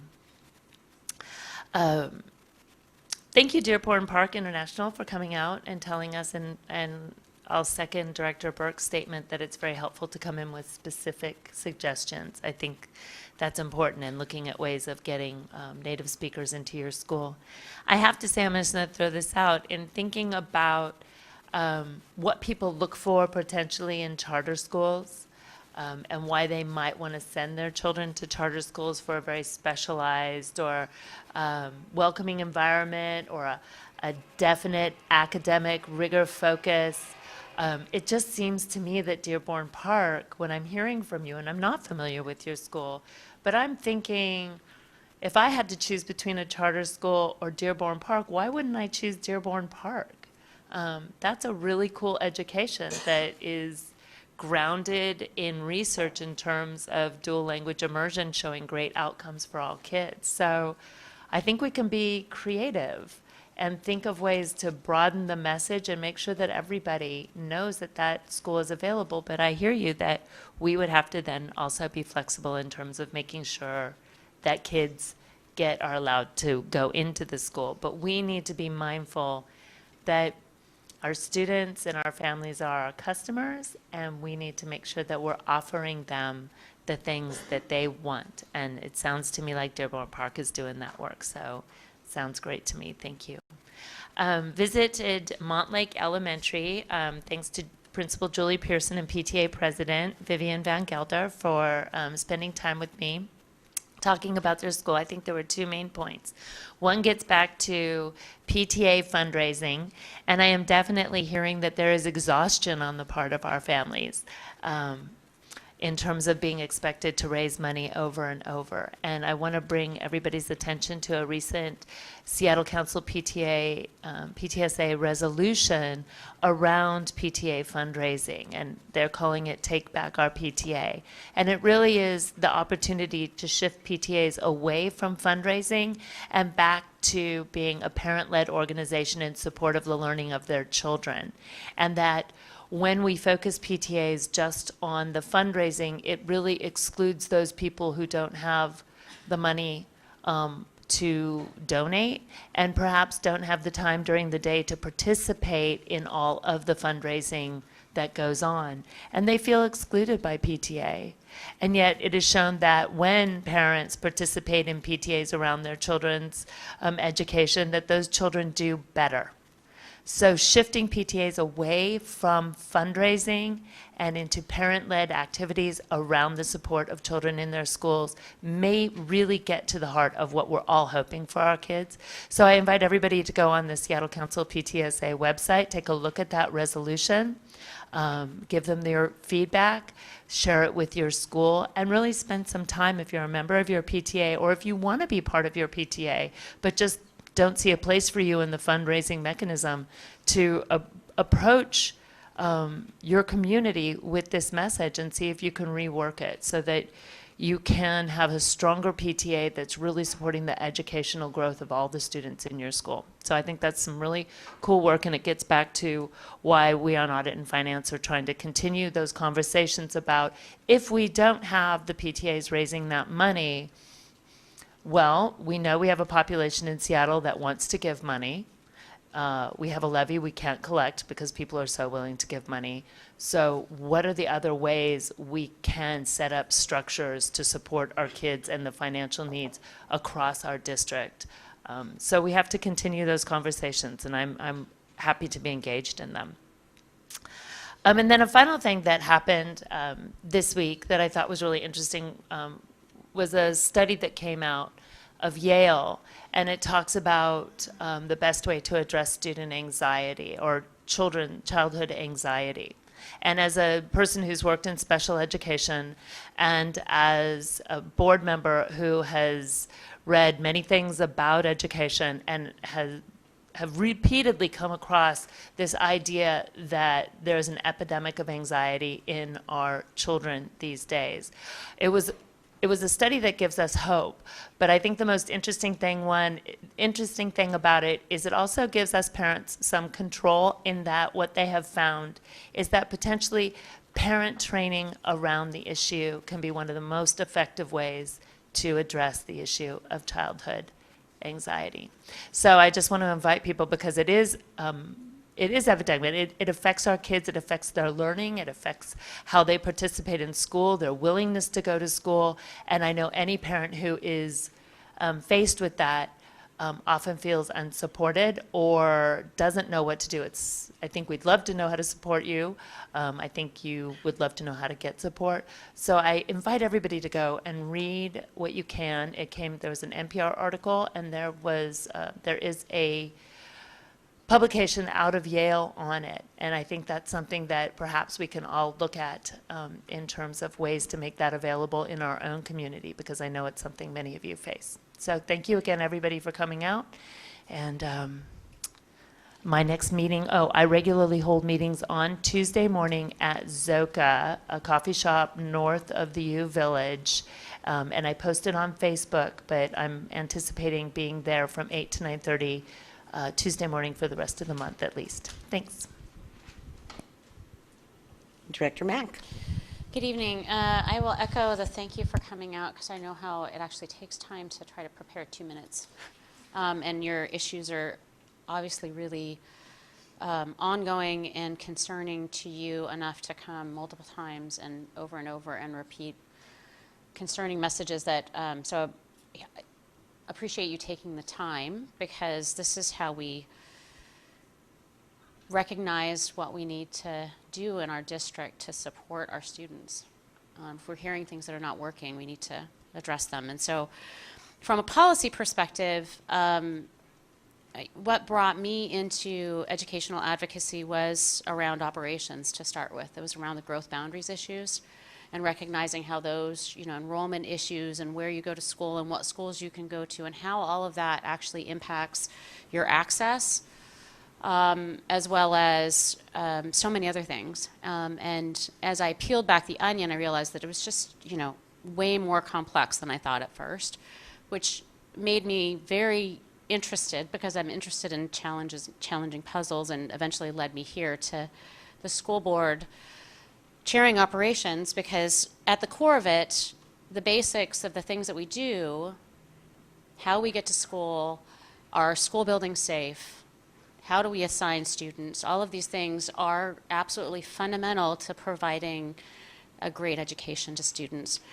So the policy level decisions that we can make and we can work on are things that this is what our job here is to do. And I appreciate hearing the challenges that you're bringing forward, because they're directly related to things that we have to vote on and adjust over time.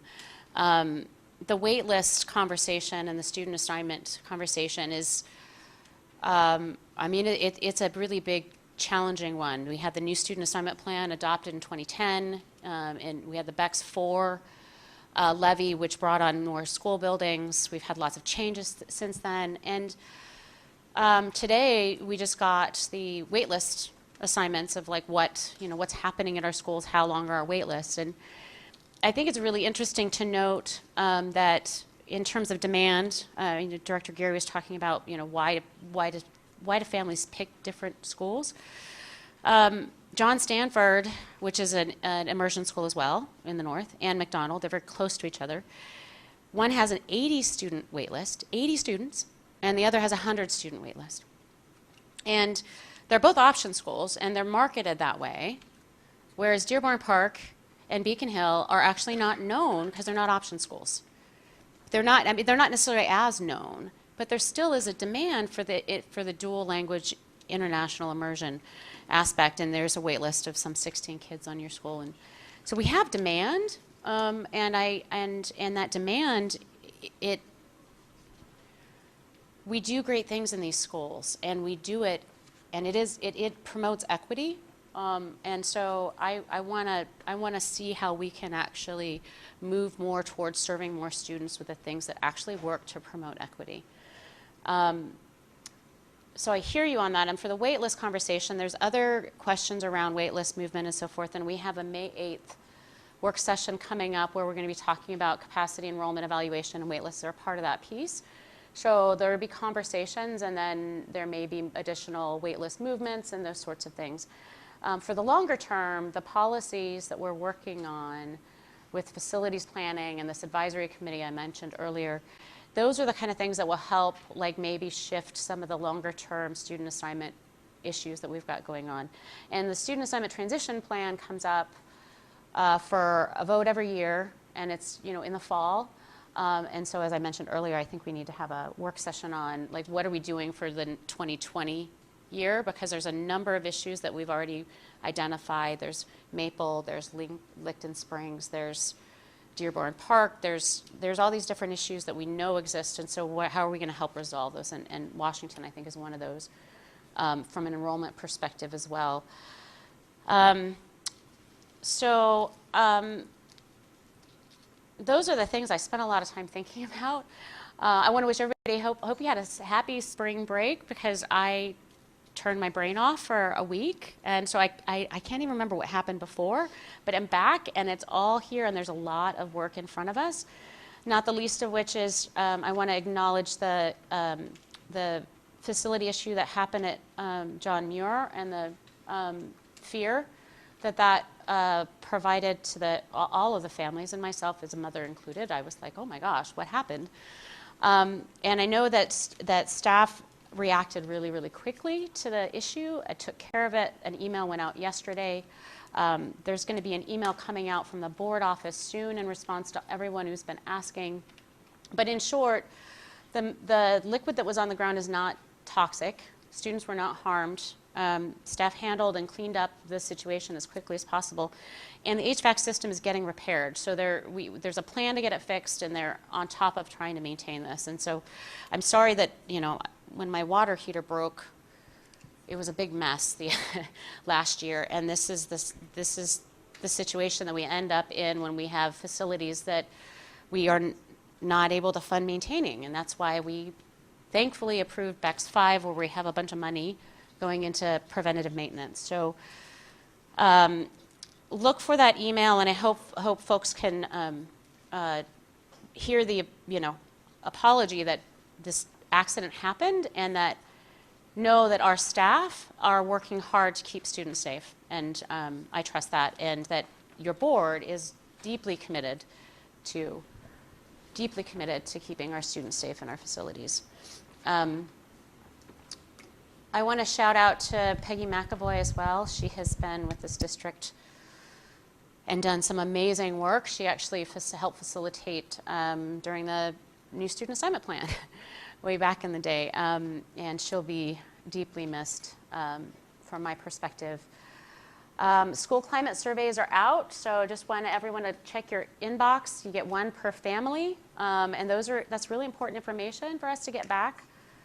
And then tomorrow night is an exciting continuous enrollment option school fair at Nova High School. So if your student might be interested in an alternative high school experience, that's a good place to check out. And lastly, I also want to plug the importance of music and the importance of supporting those programs, and the reality that most of them are financially supported by private donations across our entire district. Unfortunately, that's how it works, and that those programs actually serve all of the students in the school.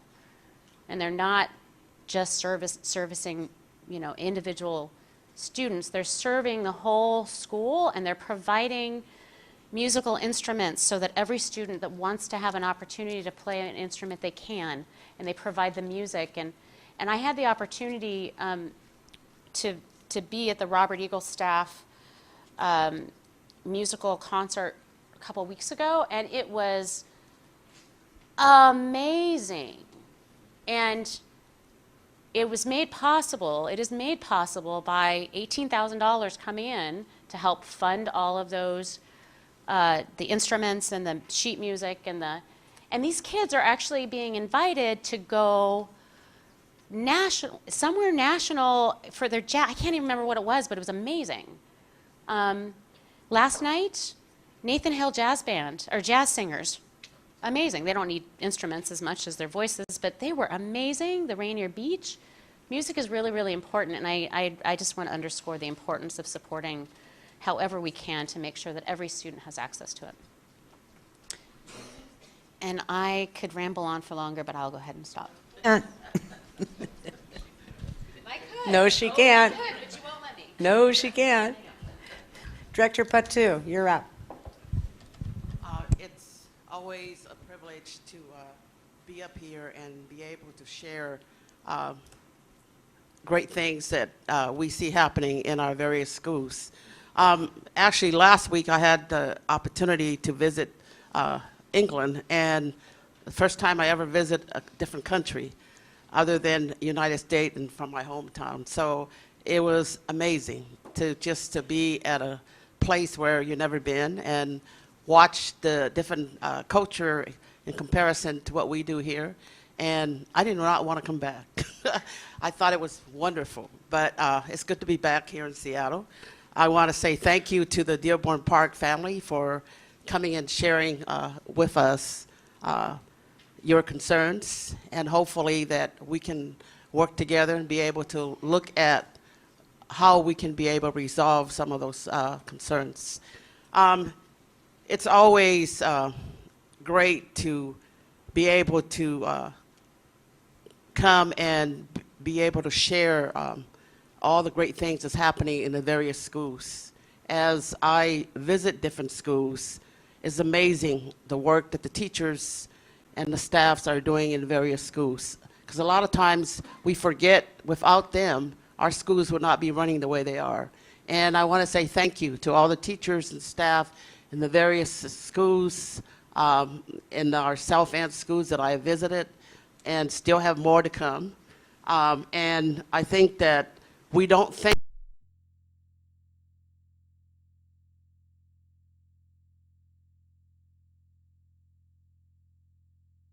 will change. And we can sit up here and talk about policy, which we do, but in terms of effectuating that policy, the board's tools, frankly, are very limited. I will say that I am beyond impressed and appreciative of Superintendent Juneau's willingness to collaborate, willingness to push back, and same with our senior staff. And unfortunately, those are not conversations that the public is privy to, and it's a trust exercise. Please be assured, however, that the things that people came here to testify about are being discussed and possible solutions being explored. And we can be cynical, and we can be sometimes fairly uncivil about how we address these issues. And I got to tell you, if you want good people helping do your work, let's figure out nicer ways to communicate. Some of the things that are said out there in blogosphere, on Facebook, frankly on emails that are sent to the board. And if you want to do an email campaign, at least change your verbiage around, please, because the cut and paste, a little old. And also, let's make sure that our staff or our teachers aren't suggesting to students to lobby for something a teacher wants, because that might not be appropriate. And I'm speaking in veiled words, but having received over 200 emails on the science adoption, and every point on the continuum from against to in favor, we hear you, but let's keep it civil, people, because everybody up on this dais and the folks around the room are working their backsides off. And I sound like your mother, perhaps, saying, if you can't say something nice, we can take the criticism. But please make it more elegant. We're capable of better. And we in this district are capable of better, and we must do better, and we're trying. And I thank you very much. We're going to take 10 minutes, and then we're going to rip through the rest of the agenda. Thank you.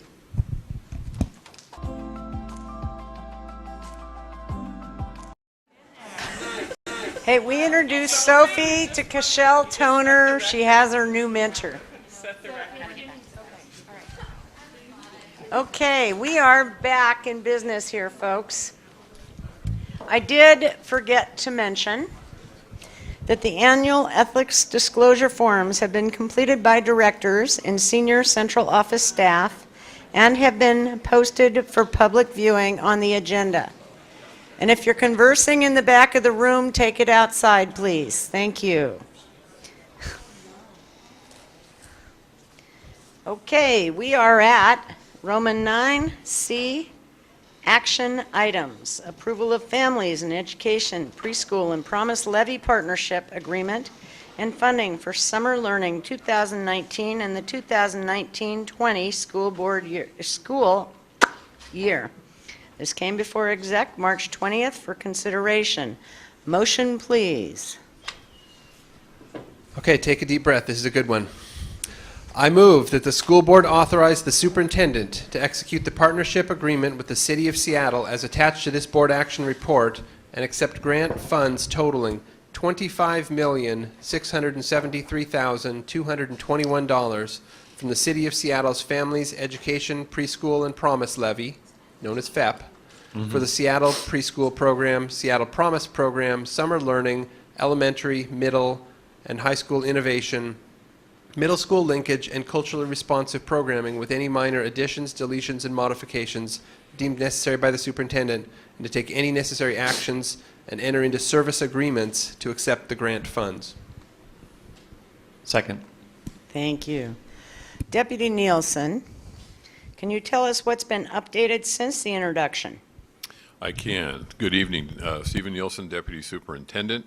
This item was introduced to you at the last legislative meeting. At that meeting, a number of suggestions were made by the board and taken by SPS staff back to the staff of DEAL. Represented here is Mr. Dwayne Chappelle, who is the head of DEAL, and we want to offer our appreciation for the city staff's effort to incorporate those changes suggested by the board. There are two documents attached to this bar. One of them is the final version, one of them is redlined. I would suggest that the redlined version provides the most instruction about those changes that were made. You can see them in front of you. We were at a position, because of timing, and this is probably the most crucial point of my discussion, of introduction for City Council. Council will vote on this agreement on Monday. It will go in front of the City Committee tomorrow.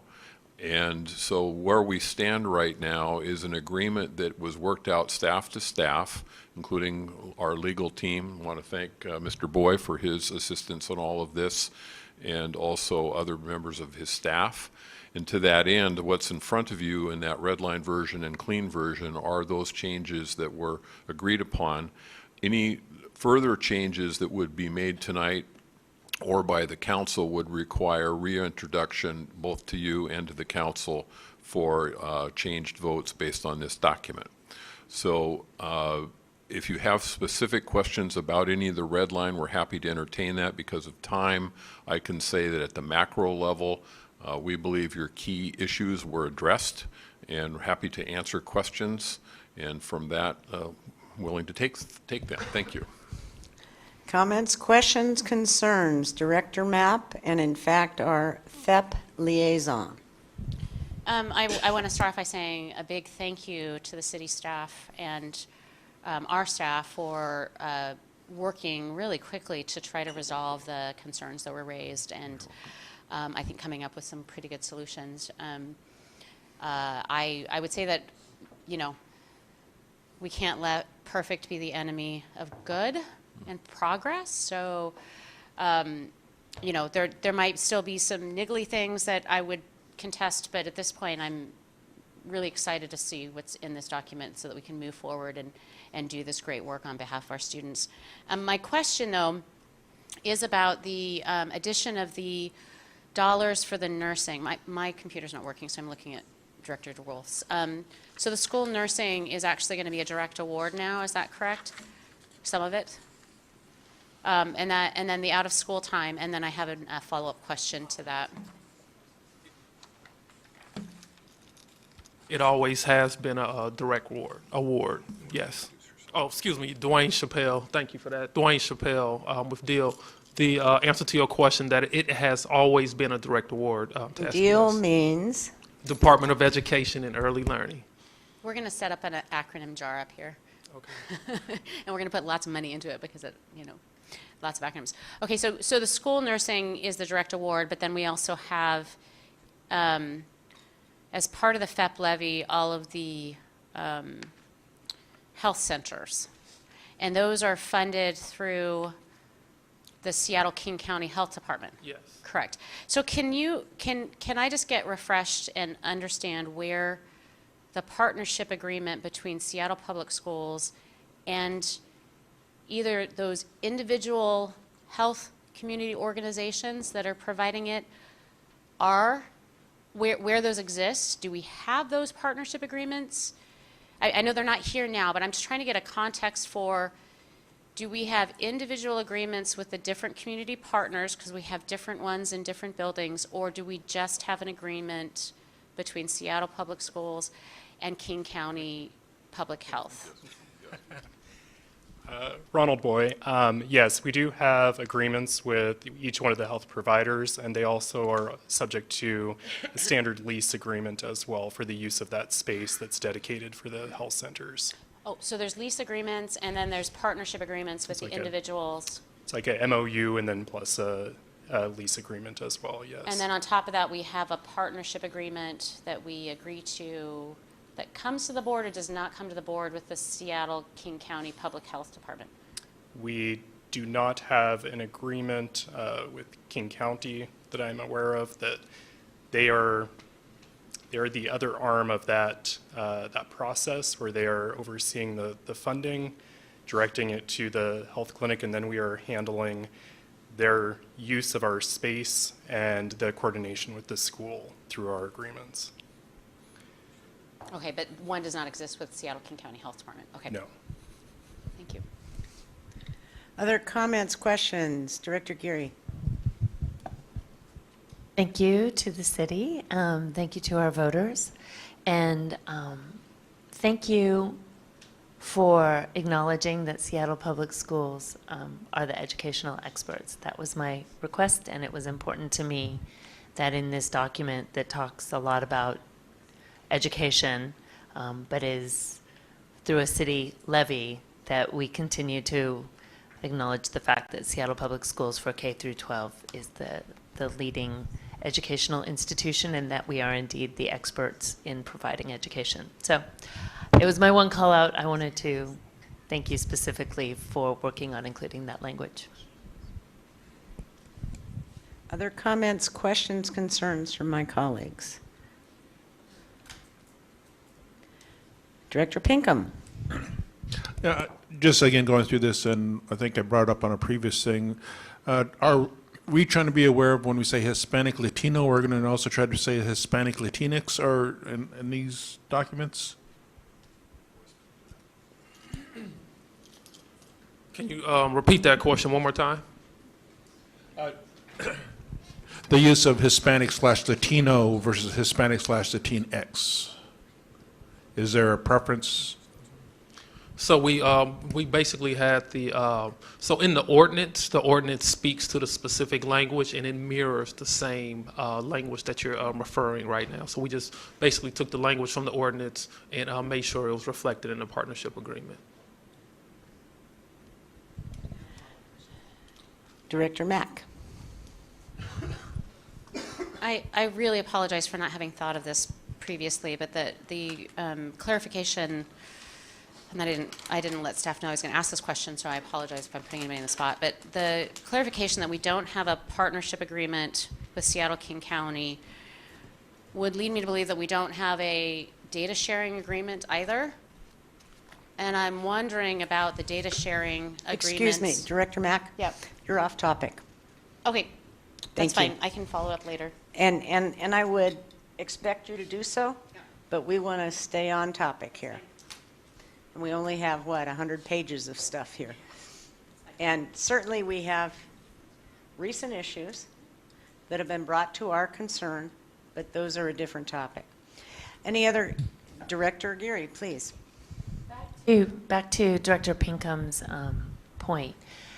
Even though this reflects the language, or the document reflects the language of the ordinance, there's nothing preventing in terms of future documents referencing the work or promoting the work that would allow for the use of Latinx, is there? So in this situation, what we would do is refer to the strategic plan that superintendent just wrote out last night. So that's how we would refer to it. Okay, I'm just thinking, as this is promoted or documents are created out of this partnership, that there's nothing preventing us. We don't need to continue to use set terms. We can expand those terms. It would Yes. be my understanding. Yeah. Okay. Terrific. I have a question for you, Mr. Chappelle. Yes. The city council had a work session already on this, is that correct? A few weeks ago, yes. Okay. And did they have any feedback that this board should know? So they, in the work session, they actually had some amendments, recommendations that it's tomorrow. Oh, okay, I'm sorry. It's tomorrow. Thank you for that. I'm thinking of the previous meeting. So that is going to be tomorrow. We'll have that, and whatever information they share with us, we'll be sure to make sure we channel this with our colleagues at SPS, superintendent, and you all as well. SPS directors at seattleschools.org. Yes. I have heard rumors that there are amendments that may be offered regarding charter schools. Do you know anything about that? I don't. Okay. Obviously, an issue close to my heart. Thank you. But they would not affect this partnership agreement. Is that correct? I'm seeing folks nodding their head. Yes, so the amendments would be to the implementation and evaluation plan, not the partnership agreement. But they wouldn't affect what we are about to vote on. Is that correct? It shouldn't. No. Okay. No, it shouldn't. Okay. Just trying to make a record and be as transparent as we can. Absolutely. Director Burke? Nope. Seeing no further comments, questions, concerns, roll call, please. Director Burke? Aye. Director DeWolf? Aye. Director Geary? Aye. Director Mack? Director Patu? Aye. Director Pinkham? Aye. Director Harris? Aye. This motion is passed unanimously.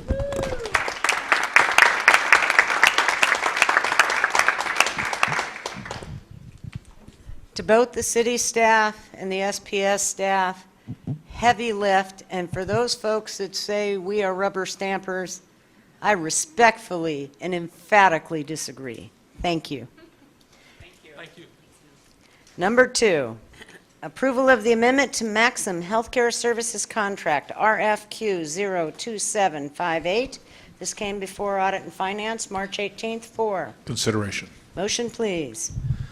I move that the school board authorize the superintendent to amend the contract with Maxim Healthcare Services in the amount of $546,800 under the umbrella of RFQ 02758 regarding specially designed instruction for a revised total contract amount of $950,000 for behavior technicians and board certified behavior analyst BCBA support in the form of the draft contract amendment attached to the school board action report, with any minor additions, deletions, and modifications deemed necessary by the superintendent, and to take any necessary actions to implement the contract modification.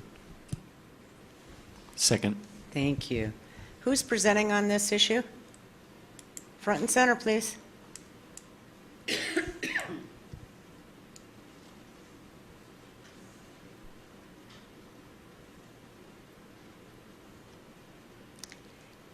Can you address what has been updated since introduction? Good evening, Wyatt Jesse, Chief of Student Support Services, and that was actually our conversation about breaking down the acronym BCBA. You'll notice it says Board Certified Behavior Analyst. Comments, questions, concerns? We had a fairly deep dive discussion during intro. Seeing none, roll call, please. Director Patu? Aye. Director Pinkham? Aye. Director Mack? Aye. Director Burke? Aye. Director Geary? Aye. Director DeWolf? Aye. Director Harris? Aye. This motion is passed unanimously. Thank you. Number 3, BEX 4, award construction contract P5121, bid number B11823 to Jody Miller Construction for Wing Luke Elementary School Replacement Project Phase 2. This came before Ops, March 14th, for Approval. motion, please. I move that the school board authorize the superintendent to execute construction contract P5121 with Jody Miller Construction in the amount of $31,496,750, which includes the base bid plus alternate number 1, 2D, 3B, 4, 5, 6, 7, 8, and 9, plus Washington State sales tax with any minor additions, deletions, and modifications deemed necessary by the superintendent, and to take any necessary actions to implement the contract. Questions, comments, concerns from my colleagues? Second. Ooh, nice. Good job. Comments, questions, concerns from my colleagues? Just a thank you to our amazing project managers who continue to move forward projects that we need on time and in budget. Seeing no other questions, excuse me, Director Pinkham, please. Yeah, this also has been something I've been following, and always it comes up the 13 years when we were demolishing it. What steps are we taking that this won't be repeated again, that we're be more conscious of, oh, we're going to build something that'll last a bit longer before we tear it down again? I think we're being more careful in how we do facilities planning and capacity planning to make sure that, we don't end up in a situation of throwing good money after bad to do a major improvement to a building that is going to need to be replaced overall.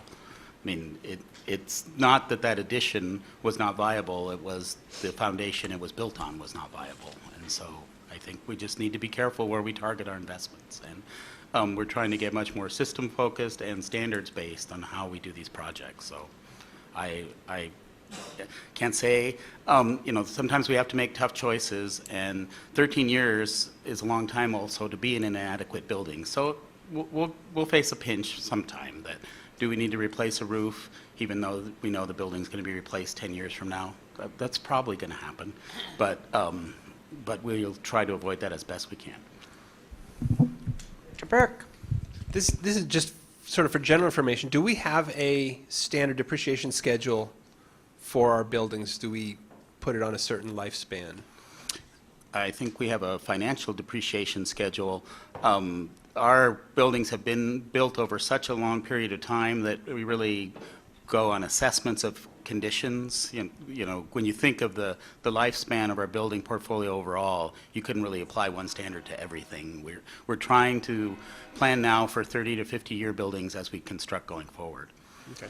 I like the idea that our buildings will live forever, so I'm fine with that. It feels like they will. Seeing no other further comments, questions, concerns, roll call, please. Director Curie? Director Burke? Aye. Director DeWolf? Aye. Director Patu? Aye. Director Mack? Aye. Director Pinkham? No. Director Harris? Aye. This motion is passed with a vote of 6-1. Thank you. D1, intro items. Bex 4, award construction contract P5125, bid number B11831 to Lincoln Construction, Inc. for Phase 1 of the Broadview Thompson Seismic Improvement Project. This came before Ops March 14th. 4. Approval of this item would provide authorization for the superintendent to enter into a construction contract in the amount of $5,048,191, including base bid plus alternates number 2, 4, and 6, plus Washington State sales tax for the Phase 1 of the Broadview Thompson Seismic Upgrade Project. Can you give us an outline, COO Podesta? Yes, there are 4 major elements to this project. There's construction of seismic footings, installation of shear walls, wall strengthening, and envelope strengthening. So bracing the building and building footings around the building to make it more likely to survive intact in the case of a seismic event. It's a pretty big project. $5 million for us on a seismic is a lot of work. It was originally envisioned to occur over 4 summers. We've repackaged it so it'll occur over 2. We had a single bidder, but the bidder came in about $22,000 below our architectural estimate, so we're comfortable that we got a good bid, and I think we're ready to go. It's straightforward, but it's fairly sizable. What does the word envelope mean in this context, please? The envelope is the outside walls of the building. Thank you. Director DeWolf? No? Okay, moving on. Number 2, BTA 4, award construction contract K5114, bid B11825 to Sprint Turf LLC for the athletic field improvements at Garfield High School project. Came before Ops March 14th. 4. Approval of this item would provide authorization for the superintendent to enter into a construction contract in the amount of $1,018,595, which includes the base bid plus alternates 1, 2, and 3, plus Washington State sales tax for the athletic field improvements at Garfield High School project. Short summary, please. It's a companion project to the lighting project that you approved earlier in this meeting. It's a turf replacement, resurfacing the track. And it is not crumb rubber. It is not crumb rubber. It is granular cork, which is a byproduct of the bottle corking industry, so everybody open a bottle. You're welcome. I do have a question. Director DeWolf. So the last I thought time it was a comment. Oh, I didn't know my microphone was on. I just have a question. The last time this was replaced was in 2008. Is that the typical life of these? Or was that just because we're trying to get rid of the synthetic turf and move to the court? I'm going to have to follow up with you on Okay, that. okay, that's great. I'm not certain. I believe they typically have a longer lifespan than that, but I'm not sure what the specifics are in this case. If you could get back to us and Will do. advise, much appreciated. Sure. We'll bring that back when we bring it back for approval. You can just send in the Friday memo too if you'd like, just a note. Great, thank you. Okay, number 3, BEX 4, approval of budget transfer and award construction contract P5124, bid number B12840 to EM Tech LLC for the View Ridge Seismic Improvements Project. Came before Ops March 14th 4. Approval of this item would provide a one-time fund transfer in the amount of $290,000 from the BEX 4 Program Contingency and Authorize Fund, and authorize the superintendent to enter into construction contract P5124 with EM Tech LLC in the amount of $390,000, $103, including base bid, alternates 2, 4, and 6, plus Washington State sales tax for the View Ridge Seismic Improvements Project. Short summary, please. This is mostly installing structural steel around an unreinforced masonry building to make sure the walls stand in the event of an earthquake. We're adding funding into the project because of the current kind of construction market and tariffs on imported steel. And this project is mostly steel. Any questions, comments, concerns? Director Burke, please. I was just wondering if, for this and the previous ones, why for consideration versus recommendation for approval? If my memory serves, and I can look at the minutes to clarify, but I believe these were because the timing of the bid packet didn't have actual dollar amounts and the bids hadn't been opened. So from the timing perspective, we wanted it for consideration. Yeah, we're trying to move things quickly. You'll be seeing a lot of me during the summer because this is our construction season and we'll be piling these things up. Well, and we know how much you love dealing with us. It's a deal. A unique pleasure. Okay, the board is now, President Harris, excuse me, before we adjourn, I just Director, wanted to make sure.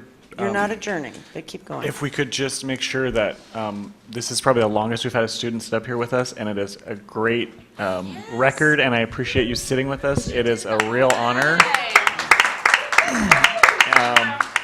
And that's, so I would love to make sure we get a picture, because that's just, you broke a record. You're in the record now. Okay. The board is now immediately recessing the regular board meeting into the executive session to consider the selection of a site or the acquisition of real estate by lease or purchase when public knowledge regarding such consideration would cause a likelihood of increased price, and to consider the minimum price at which real estate will be offered for sale or lease when public knowledge regarding such consideration would cause a likelihood of decreased price, which would schedule for 30 minutes with an anticipated end time of 9:15. The meeting will adjourn at the conclusion of the, 8:15, eyesight. The meeting will adjourn at the conclusion of the executive session. Thank you very much for everyone showing up.